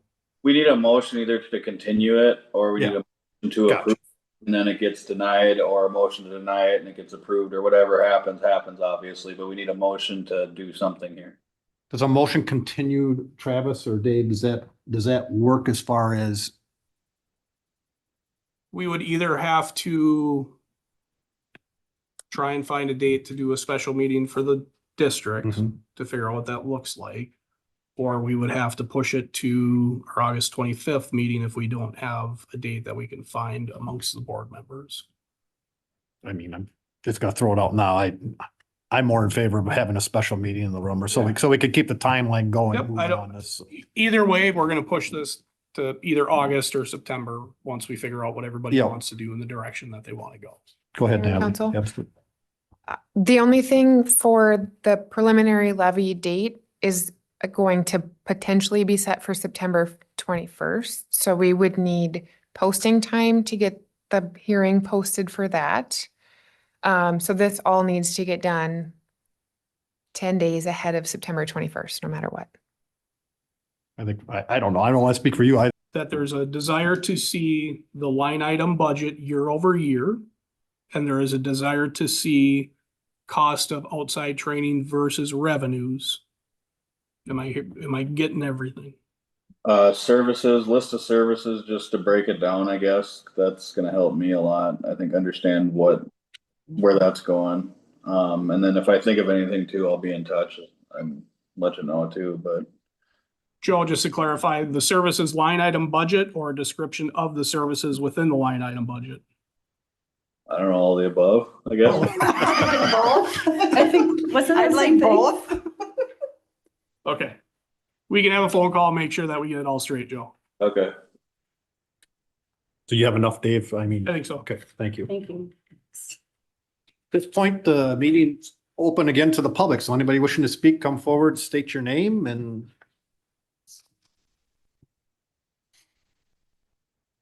Tina Carroll, and I am a citizen of St. Francis.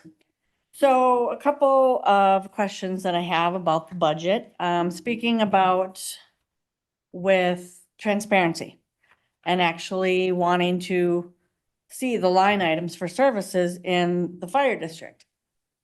What I would like to see, and I know this has been a tough pain point for years, but I feel that we should be able to see line by line what we are spending in the city and for the fire district, because we are paying those taxes.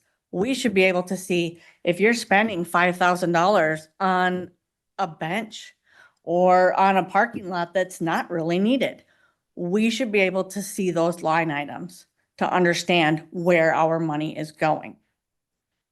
And for the fire district, for the increase in personnel, okay, I personally, our company handed out 0 cost of living increases this year because there's just no money.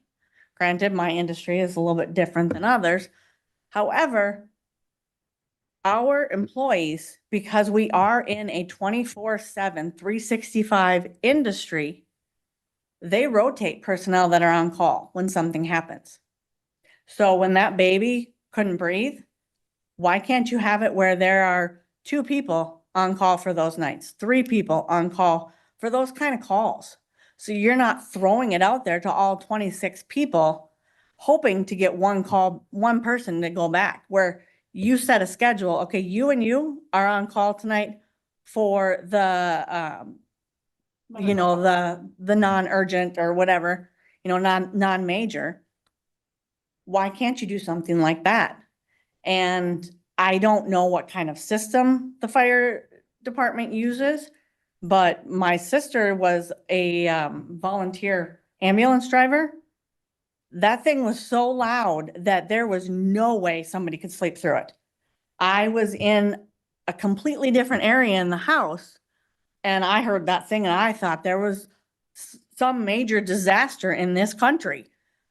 But it was her alarm going off. I need to go and I need to go now. So I don't know what system is used. We use pagers and we have 2 different apps that people can put on their phones for alerts. I can tell you some people probably heard it. Some people probably didn't. I can tell you after 30 years of doing this, there's nights where I don't hear it. Well, if they hear it and don't answer it, then they should not be on staff. I'm sorry, but you signed up to do that and you choose to not answer it.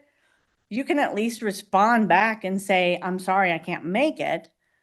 You know, something may be wrong, whatever it may be, but that's where they were required to have that app. You can't use a pager because you can't hear pagers. That's like from the 80s. Who uses pagers anymore? Fortunately, our apps are not NFPA approved, so we have to continue to use They're not NFP approved? NFPA, National Fire Protection Association. We have to have an NFPA approved alerting device. The apps have yet to receive that rating from the NFPA. How can an ambulance be able to have that? What's the difference? I guess I don't Under understand. the National Fire Protection Association. Okay, They're under a different governing body. okay. I didn't understand that. But something to consider that, you know, that you're not throwing it out there to 26 people for every single call. And, you know, like Amy was saying, let Alina come back in here so we don't have to have those calls. Because trust me, I appreciate you guys. You saved my father-in-law, so I appreciate it 100%. Because without you guys, nobody would have gotten into our house because somebody locked the door when he wasn't supposed to. So, yes, I'm blaming you. So I appreciate it. And you've seen the videos. Most of you have seen the video of the woman kicking in my door. I wouldn't want to piss her off. So I appreciate it. But just some ideas on ways to try and save some dollars. And because I agree, they don't make nearly enough. And I understand they're all volunteers. We only have a couple of full-time. But some things to think about. And I don't know if it's possible to get the city and the fire district budget line by line and how I can get access to that, how any constituents can actually get access to that because it's our money. It's not just the city. So. Mr. Mayor, may I respond to? Quick, Is that yeah, all right? sure. I understand what you're saying. I think that's a good idea, but it would be difficult to require all firefighters to come to all calls. Most of them have full-time jobs elsewhere. So if a call comes through at 4 a.m, they might be gone or, have to leave for work. And so, so just kind of keep that in mind. You said they have to come. Everybody in most calls, the major ones, most people get paged out. The whole department gets paged out for major calls because you hope you're going to get a handful of them. And, some are at work, some are having to go to work. And so that's how and they're not volunteers, they're paid on call. Well, right, And so, but it's, so you hope you get some, but there's lots of calls, the less serious calls that you could figure out what you're saying. Yeah. Make sure a couple people know that they're the ones that have to get up for that morning Right. call. So, I mean, I don't know this. I mean, if you might know it, but I know in the state of Wisconsin where my sister is, if you are on any kind of fire department, anything like that, and you're on call, your full-time job, they have to give you that time off. They cannot tell you cannot go and get reprimanded for not showing up. I don't know if Minnesota's the same way. It is not. Okay, that is sad. That is very, very sad. So I guess that's something that needs to change as well. So, but thank you all very much. I appreciate everything you guys do. And again, thank you guys definitely for what you guys do. Thanks, Tina. Thank you. Can I just make one comment? Sure. I worked in the medical field for years and the number of pages or the number of calls or the number of, I mean, overhead pages that we did for doctors and anesthesiologists, and they missed it. It's not an uncommon thing. You do get used to hearing those things after, just like my alarm clock. Sometimes I turn it off because I'm so used to it going off. So it's not just a firefighter thing where they're ignoring it. I don't think it's like Amy said, they're gone, they're on the road. So. They're at there's work, just they're out of several- town. Yeah, so it's not just. But don't they have to let you know if they're gonna be out of town? No, we manage their responsibilities on a quarterly basis. So each firefighter has to attend 20% of the calls for the quarter. That doesn't account for their time off or their work time, right? They have to make 20%. Which most firefighters don't have an issue with. But they also get to pick and choose which calls they go to based on where they're at that moment in time. The other piece is that if we assign people to be 100% responsible for a period of time and we restrict their movement, now we have to pay them. We just can't say, right, you have to stick around. We're telling you have to, and if you don't show up, there's consequences. We're going to restrict their movement. There has to be compensation that comes with that, which is going to add to that services cost. Okay, makes sense. Thank you for that. You're welcome. Come on up, Mike. Mike Ball from St. Francis. Got to say something I normally don't say. I'm really proud of everybody in the discussion that we're having on this. We all got different views on things. We all respect the services that fire and police give us. And it's nice that we can't give an open checkbook all the time. So it's great to hear everybody having a conversation. Now, when you were talking about paging, when I drove a tow truck for Chicago Heights, there was one person on call and one person on backup. And if it took us longer than 10 minutes to get there, chief of police would be in our butt I'm like sure. you wouldn't believe. But the thing is, we also got paid on commission. So we got paid higher, and that's how we did that at night, because we did have full jobs. I was painting cars during the day, I drove tow truck at night, and I would have to get up. So I do know what that is. And yes, I did see the same stuff that you see on that job. So there are ways to do it. Yes, pay them more when you do restrict them, but it's better than having, I mean, I live on the corner. I hear every siren that leaves in this, every one of them. And I wish we could slow that down, or at least once you're past the stoplight, turn off the sirens. But that's all I got to say. Like I said, I'm just very proud of everybody and talking, because it makes the city better if we can do the budget and we can all come up with something. And yes, thank you guys for what you did. I told the chief, thank you. No, I thank you personally for coming into my house, It's absolutely our pleasure. even though it was my fault that I locked the door. And I do got a question. What's going on with the road in the back of the house? Or behind Subway, I guess would be the easier term. Paul, do you want to?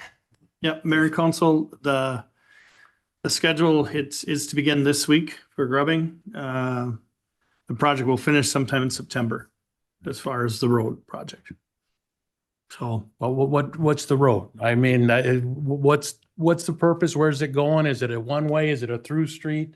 I mean, we're just gonna put asphalt back there to see where it goes? Mayor and Council, no, it's not a through street. It'll go north a short distance and then curve to the west, just north of Subway. That's where it'll end in a partial cul-de-sac. It allows access to that piece of property. That is all. Is that from the east side or from the west side? Excuse me?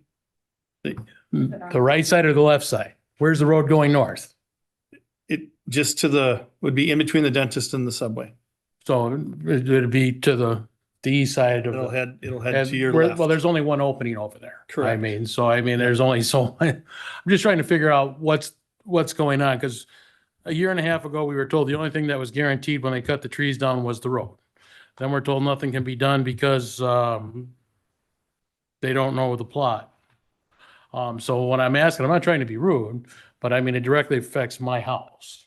That's why I'm just trying to figure out where the road's going and how it's going and what it's going there for. We've got I don't know which meeting it was. I mean, there's plans. The that- meeting that- bill, A couple meetings ago where we approved the plan. So it's going in between the dentist and Subway. It's wrapping around behind Subway. It's going to end at, as Paul said, a cul-de-sac there, which will serve the two lots that are on the corner of Ambassador and Bridge Street. And So then it's going that way.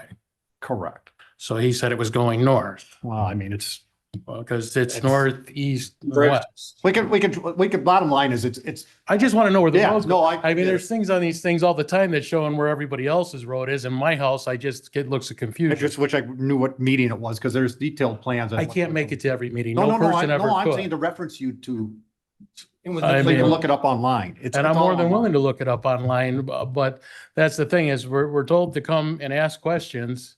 And then I get a lot of, oh, I don't know.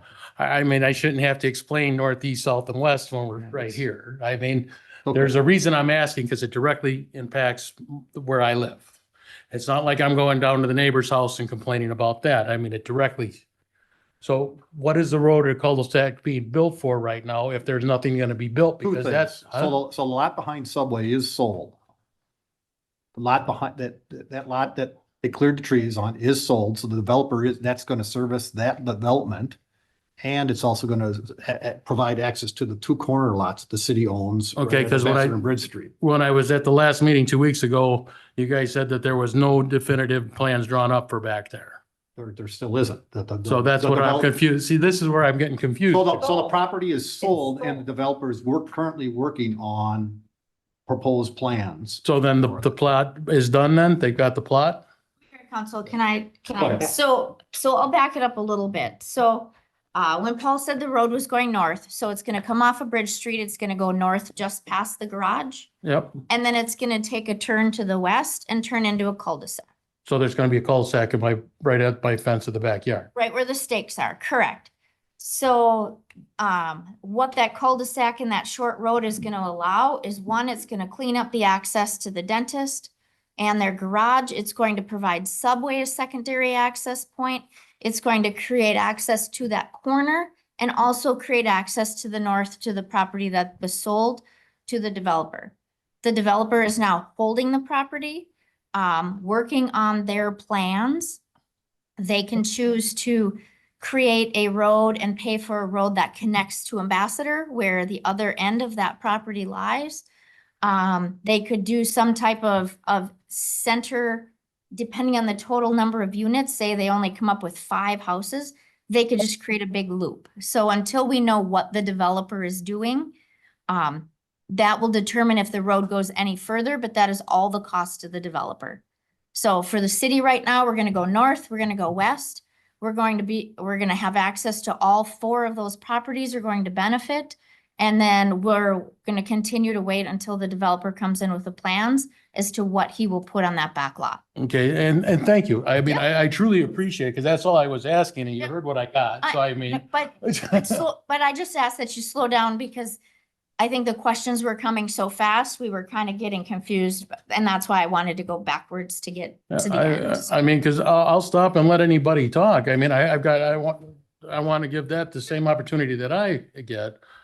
But I mean, it's, when I asked you guys last 2 weeks ago, it was like nothing's been talked about. They're waiting for the plot.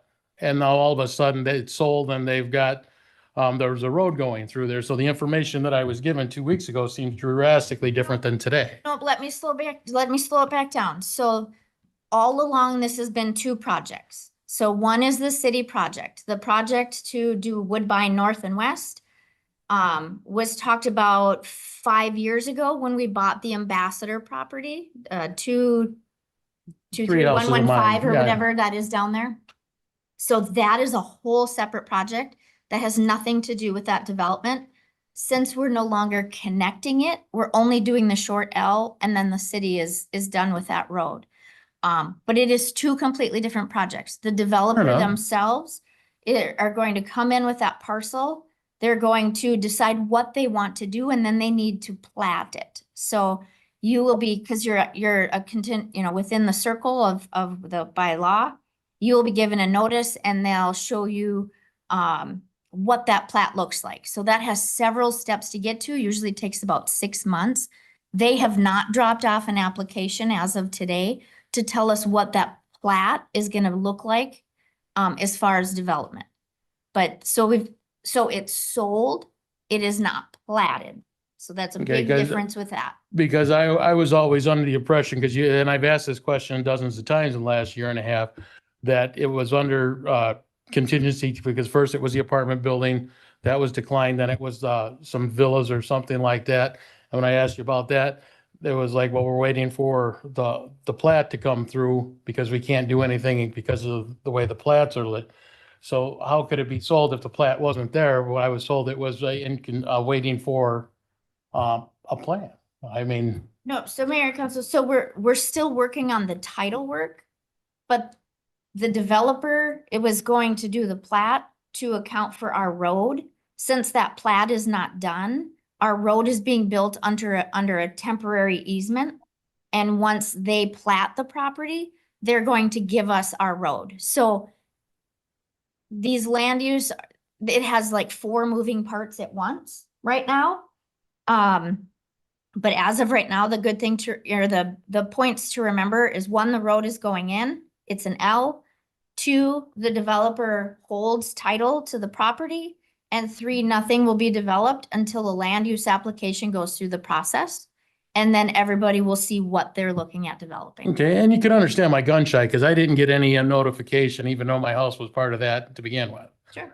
I mean, and everybody says it's supposed to, but none of my neighbors got that letter at all.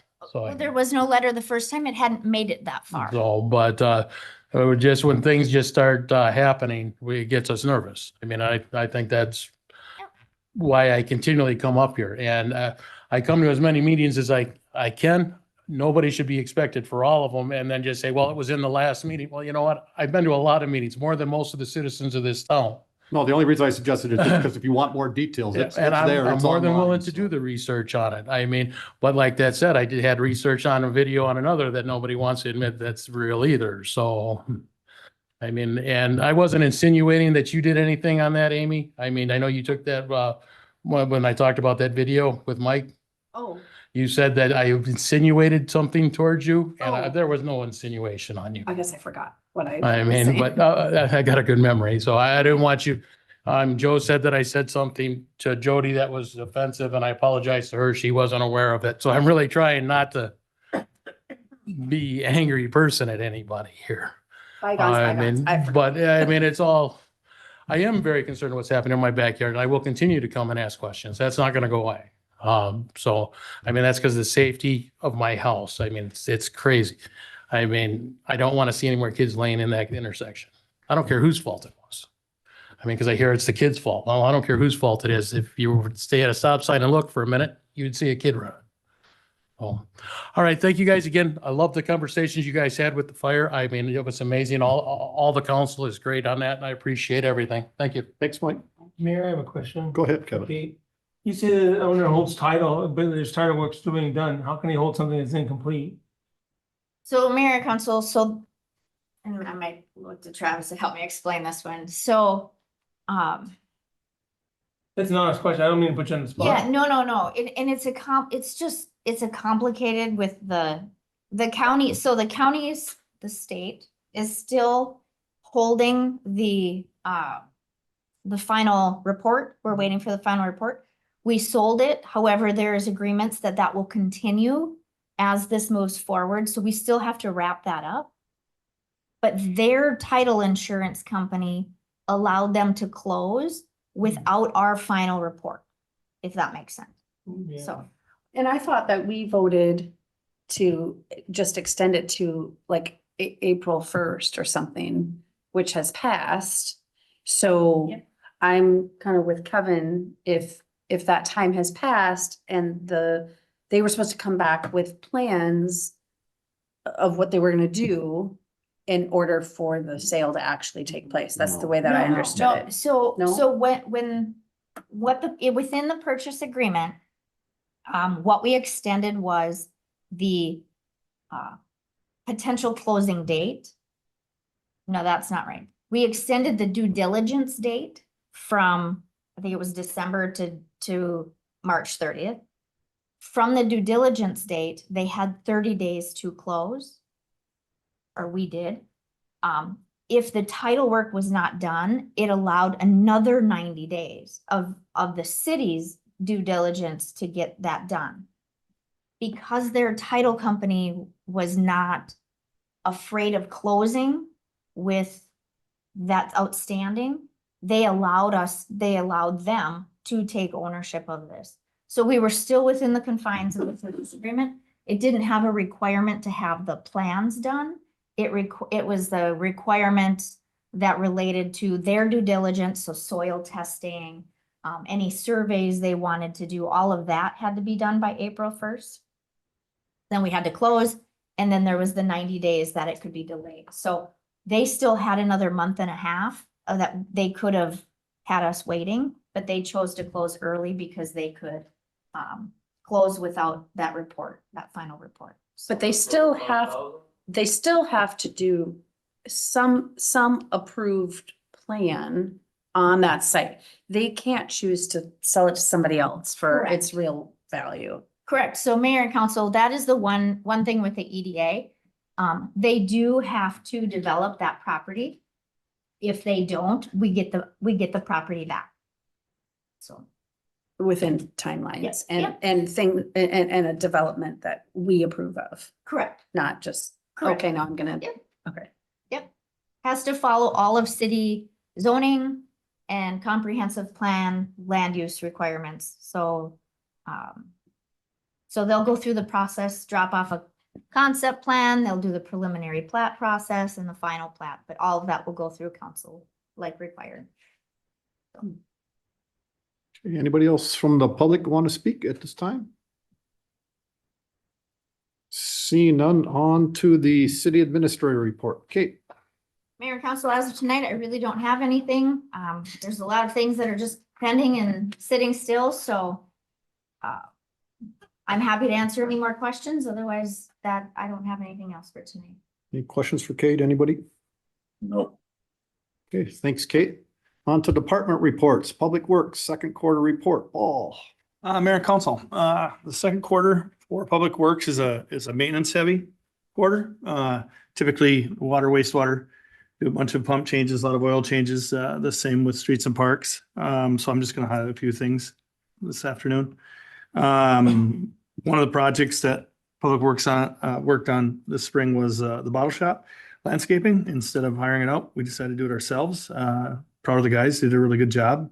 It turned out quite well. One of the other things that Public Works does is apply calcium chloride to our gravels every year.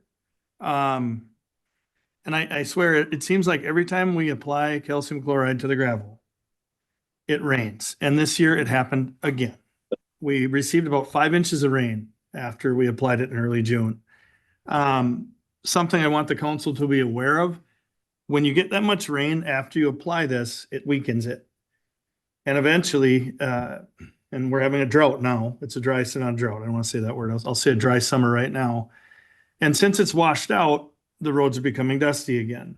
Now it's $30,000 to put chloride down on all of our gravels in town. It's a lot of money. And we're very particular about when we apply it.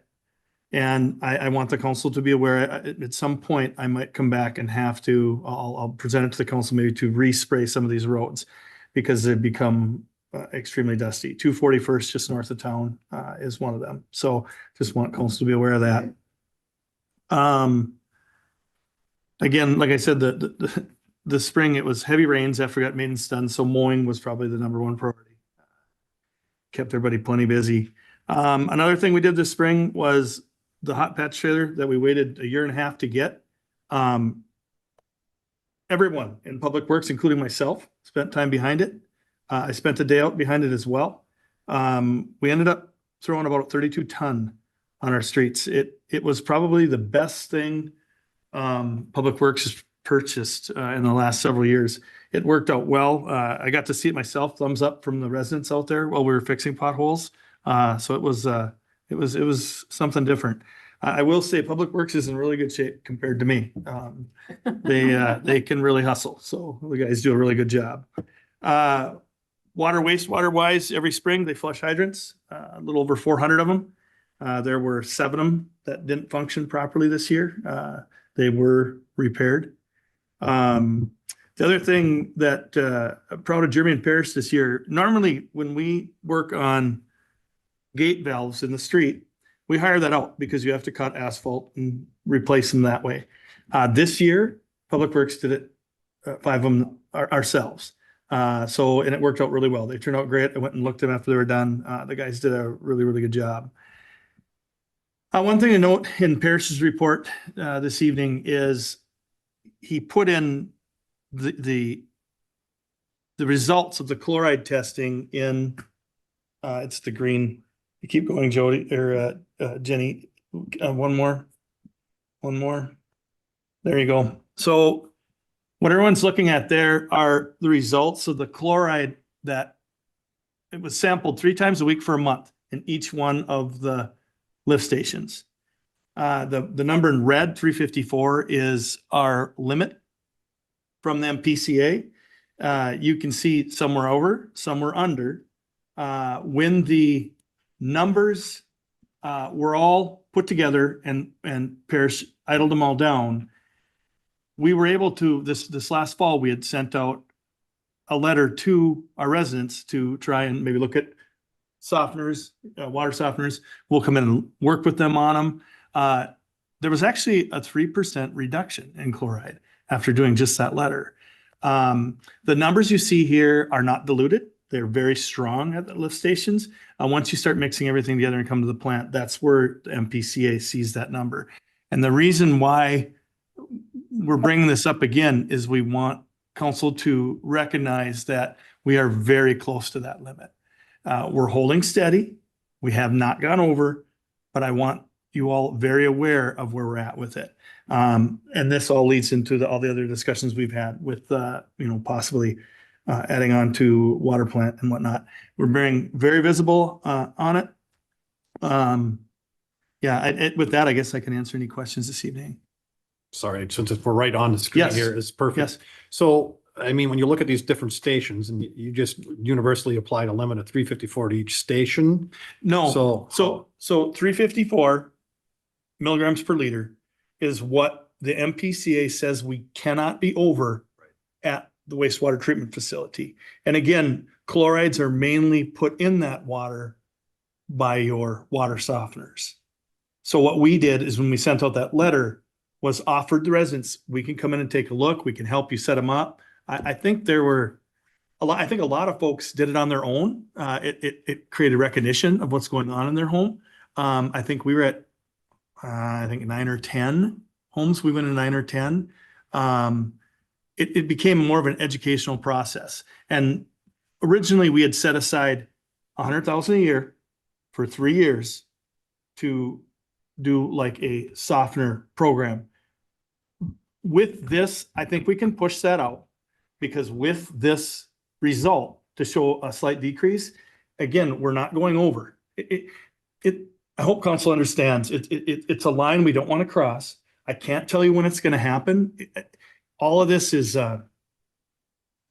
Paris here, he could explain it as well. It's something, a limit's a limit, and we have no control over what's coming into the plant other than the education that, yes, your softeners are creating that problem. So we're hanging in there. We're still under it. We did see a slight reduction in chloride, and we're hoping that it'll continue on that trend. So when you look at, let's just say, I don't care, the Ambassador lift station, and you took it three different months there, or whatever else, but I mean, three times per week, and does that take into account how many homes, so to speak, are hooked up to it at all? You know what I'm saying? No, I do, Mayor. No, it doesn't. That is just one of the 9. And you take all of that and you put it all together and it comes into one pipe into the plant. What we're trying to do is differentiate where the majority of our chloride is coming from. And yes, I guess, sir, yes, if you back into that, yes, that lift station will say that, yes, that say the Turtle Run neighborhood is using, or their softeners maybe are using more salt than the rest of the city. I guess that, yes, in a way you do kind of narrow it down in that way. But I mean, just if the Ambassador lift station had 1,000 people on it, and Vista or the Deer Creek only had 500 people on it.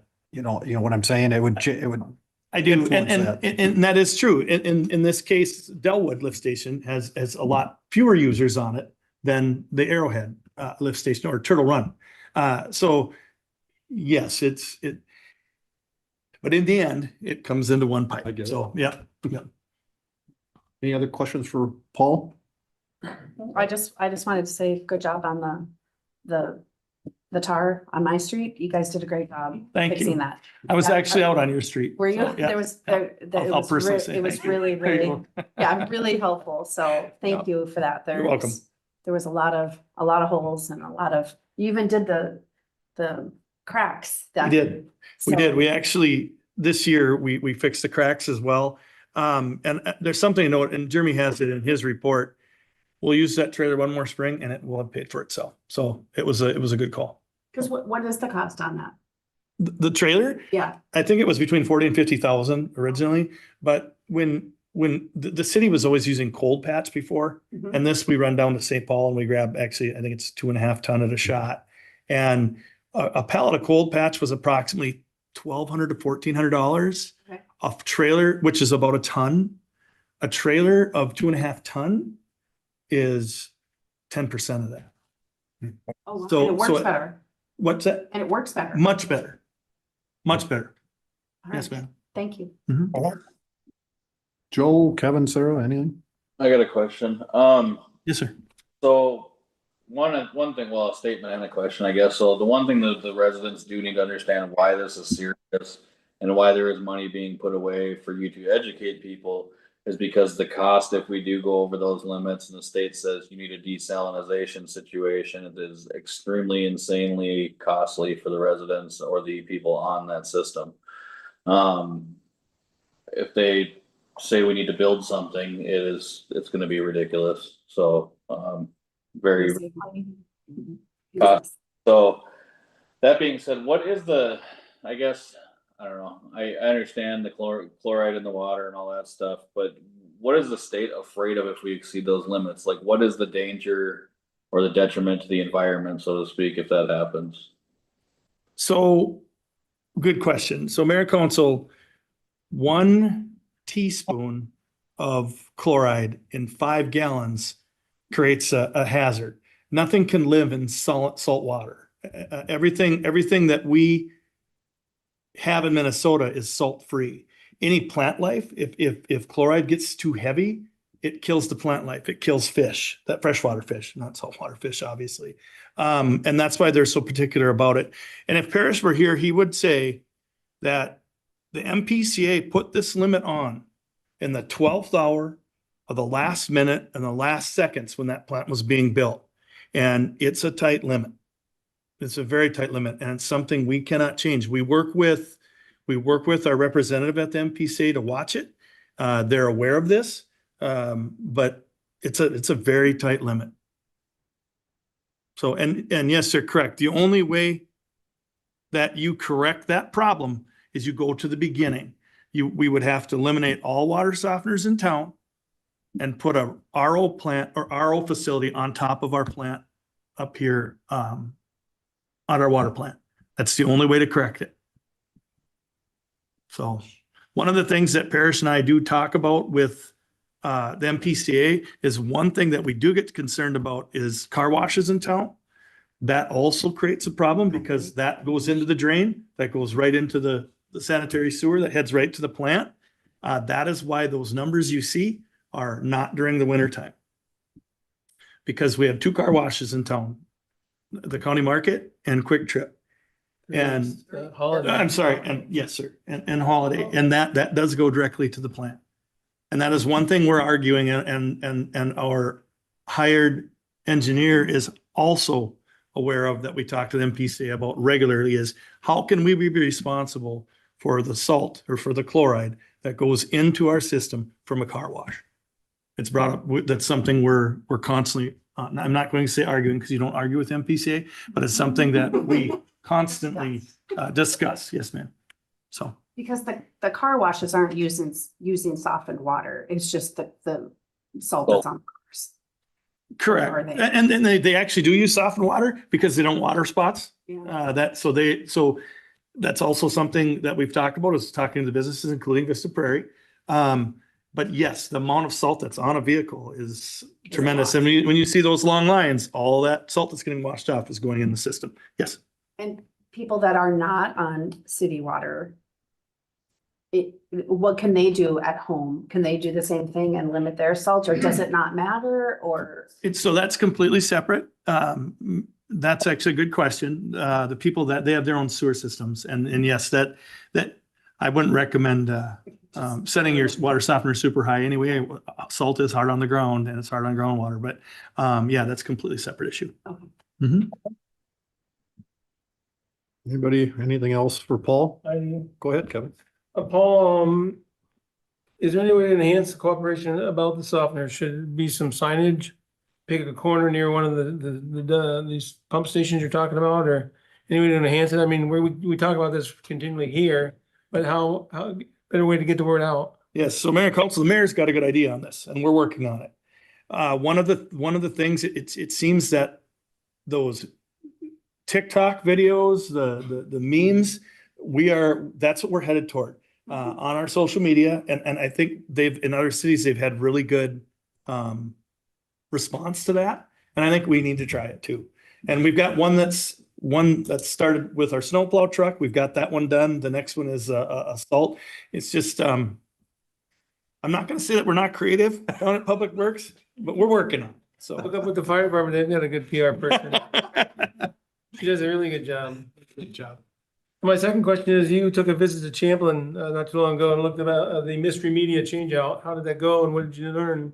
excellent question. Mayor and Council, yes, we did. We were down in Champlin. They're doing their media change out, which is similar, exactly what we're gonna have to do. This is the media that we were talking about a year The ago. green that's sand, highly yes, sir. changed. So it trended for them, it trended a little less expensive than what they had thought. I think they're gonna be somewhere between 600,000 and 700,000, if I remember correctly. Our plants are about the same size. And it wasn't near as a big deal as what at least I had thought. They vac everything out and they put it right back in. And it's a process, but it wasn't as bad as we were a little concerned. I mean, our media is on a second floor, in our plant. And after seeing the way they did it, Parrish and I aren't near as concerned now.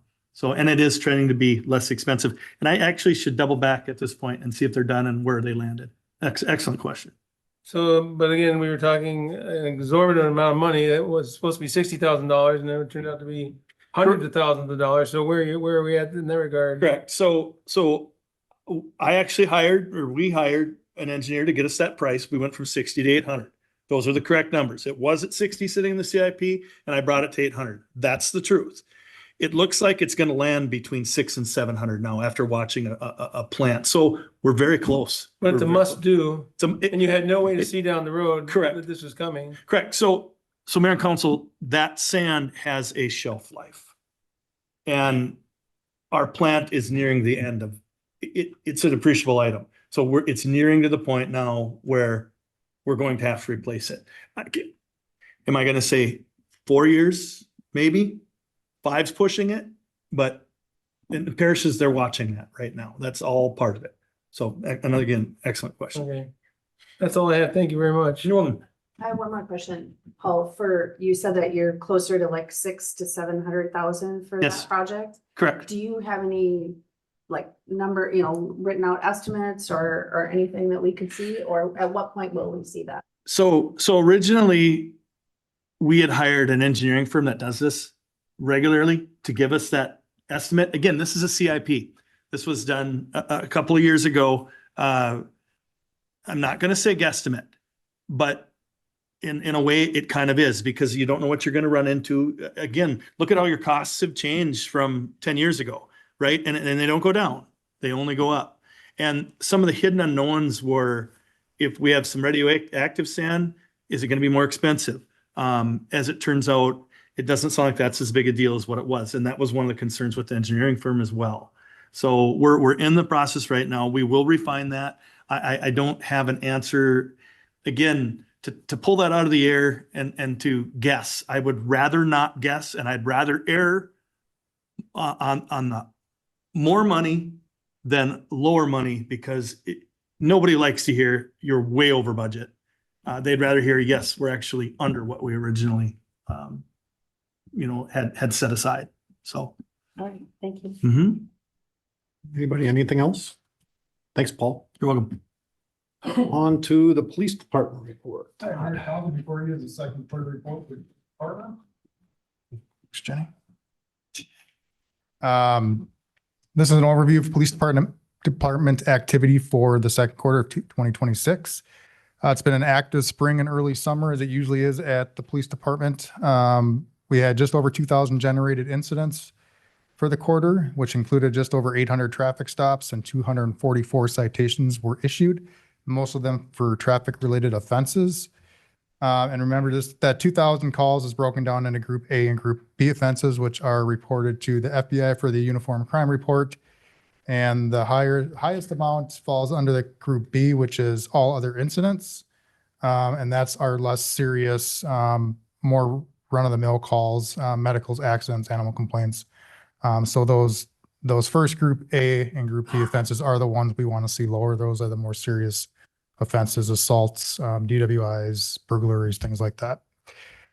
There were 50 cases referred to our department investigator, including 26 child protection intake reports, and 6 adult abuse or neglect related reports.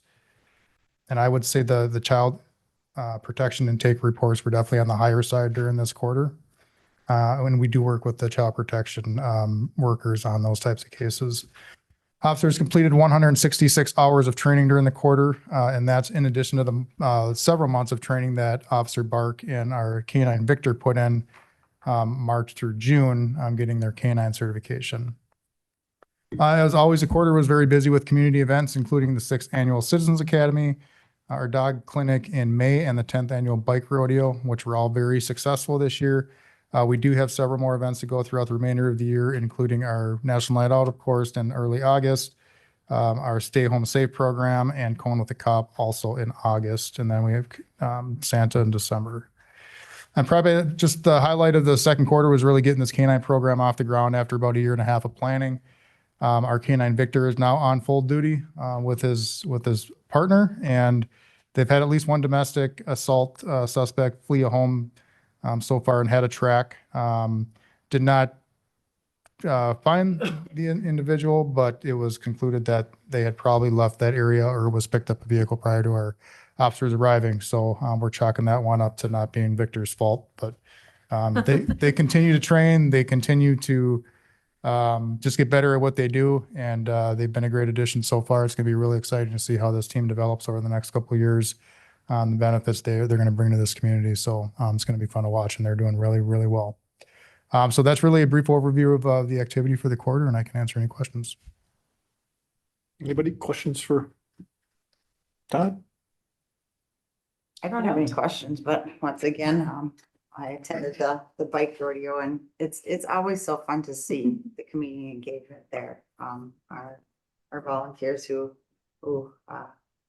make that happen. It's great that they put in that extra time for our community, because it's a good community building time.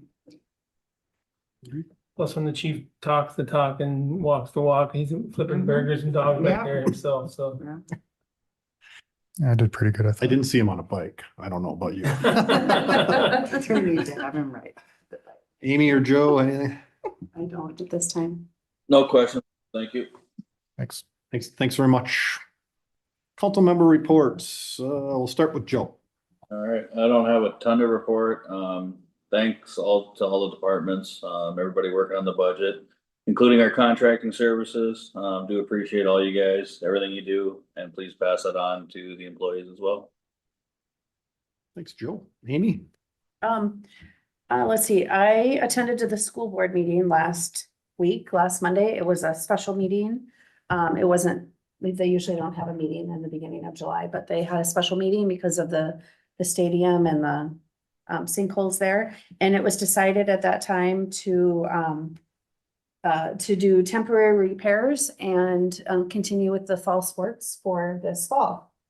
at the stadium, because there was a lot of concerns that the seniors weren't gonna get to play at any of their home stadium this year, any games at their home stadium. So that was what was decided. And so that was good. And they're going to, after the fall events, they're gonna figure out what to do at that point. So that's good. And then I just wanted to, well, first of all, clarify, what did we decide about the flock cameras? We're gonna bring it back next time and Well, are as we soon gonna as we can talk get the about count, it? as soon as we can get the count. Oh, we're gonna ask the county to come back, yes. And that just brought to mind to the data centers that we talked about maybe a few weeks ago. Were we gonna get some more information on that, on what we should do? Do we need anything in our code to allow them, not allow them? I don't know where I sit with this, but it's, again, talked about in the news a lot with other cities making changes, and I'm just wondering, what did we decide there? Did we decide anything? We need to have a further, but as of right now, they're not allowed. Oh, So, okay. If council is interested in discussing opening that, I would say we need to then bring further information. So I guess it's up to you. If you want to provide direction to consider it, we can definitely bring some more information. We don't have it scheduled yet, but Okay. we can pull data together. Well, and that's probably okay. I just didn't, again, I don't know how I feel about it, but I just wanted to make sure that we weren't gonna be forced to take one because we didn't have something written in our code to disallow them. And again, maybe it's a good thing to have. I don't know, but I didn't want to be in the same position that I felt that we were in with the cell phone tower, where we were told we don't have a choice. So as long as they are not allowed at this time, obviously, then we have more say if we want to choose that. Correct. Right? So if an application was to come forward, we would have to change one of the zoning districts to allow it. And that would be on your higher end of discretion. So Beth always shows the table of discretion or the triangle of discretion. So that would be the point where you would determine if that's something you want in a zoning district, and then what type of standards you would want for that. So as Okay. of right now, they're not allowed. We don't have anybody asking about them up here. Okay. But if one was to come forward, then your first question would be, are you willing to change the zoning district to allow it? And that's where you get the greatest amount of say. If you were to put it in the zoning code that we allow it with X, then you're pretty much, if they met all of X, you have to. So Yeah. right now, you actually have the greatest amount of discretion to determine. Okay. I think I remember you saying that. I just needed a reminder. So No thank you. worries. That's all. Sarah. I don't have really anything to report, but I do want to thank all the residents who came out tonight and spoke to us. It's always good to hear from you. Whether you can make it to meetings or not, feel free to reach out to any of us. We're always willing to talk. Sarah. Kevin? I attended 3 different interviews with Jody for the Planning and Zoning Commission. I want to welcome Tina Carroll as our newest commissioner. It's important work. It doesn't seem like, it seems menial at times, but it's been very important. So, and the other candidates who also interviewed, their opportunity will come probably sooner than later. I also attended the Rum River Fire District board meeting. And then this Wednesday, I'll be accompanying the chief to the Joint Law Enforcement Council meeting as well. Thanks, Kevin. I got to do a couple fun things. Darcy's retirement party. I also got to read at the library. They asked me to come and read as the mayor at the library, so that was kind of fun. Rum River Fire District meeting, as Kevin alluded to. I also watched the planning and zoning. I just like to watch those meetings to know what's going on. So I think several of us watch those. And so then last, I got just kind of a request. So on Wednesday, July 29th, I'm not able to make this, but it's the local government, Anoka County's meeting down there, and they're going to be talking about the Safe City program that we're asking the sheriff to come back here. So if anybody's available on Wednesday, July 29th, the invite should have been in all your emails, but it's from the LGA, and that is one of their major discussion items that night. There's not a whole lot else on the agenda that night, but that is one of them, talking about their Safe City and the drone program and all that. So if somebody's able to attend that, I'd greatly appreciate it on Wednesday, July 29th. I can get you the details if you want. Other than that, I don't have anything else, except, as Sarah pointed out, National Night Out is August 4th. So that'll be over here in the city park, so definitely promote that. Other than that, the other things that are on there, I also did attend on the smoky hot night, but I did attend the farmer's market. And so there wasn't a huge crowd that night, but I think the smoke and heat deterred a lot of people, so. Still a good, healthy number of vendors there, and a lot of products, so kudos to you and Jackson for putting that all together, so. Other than that, that's all I have. Anybody else? Anything else? Hearing none, do I have a motion for adjournment? Oh, I want to say one other quick thing. Sorry, not to extend this anymore, but to Mike's point here, I know it's a long meeting and I know some meetings go long, but I think there were some really good discussions tonight about multiple topics. And I'm glad everybody was able to keep it respectful, and I just thought it was a very good discussion. So I appreciate all of you, and we appreciate particularly the people showing up, listening and participating. So thank you all. So saying that, do I have a motion for adjournment? Make the motion, Mayor. Motion by Councilman Robinson. Do I have a second?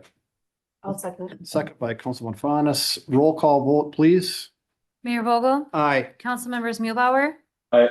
Faunas, Aye. Udvig, Aye. Robinson. Aye. Meeting adjourned at 8:20 PM.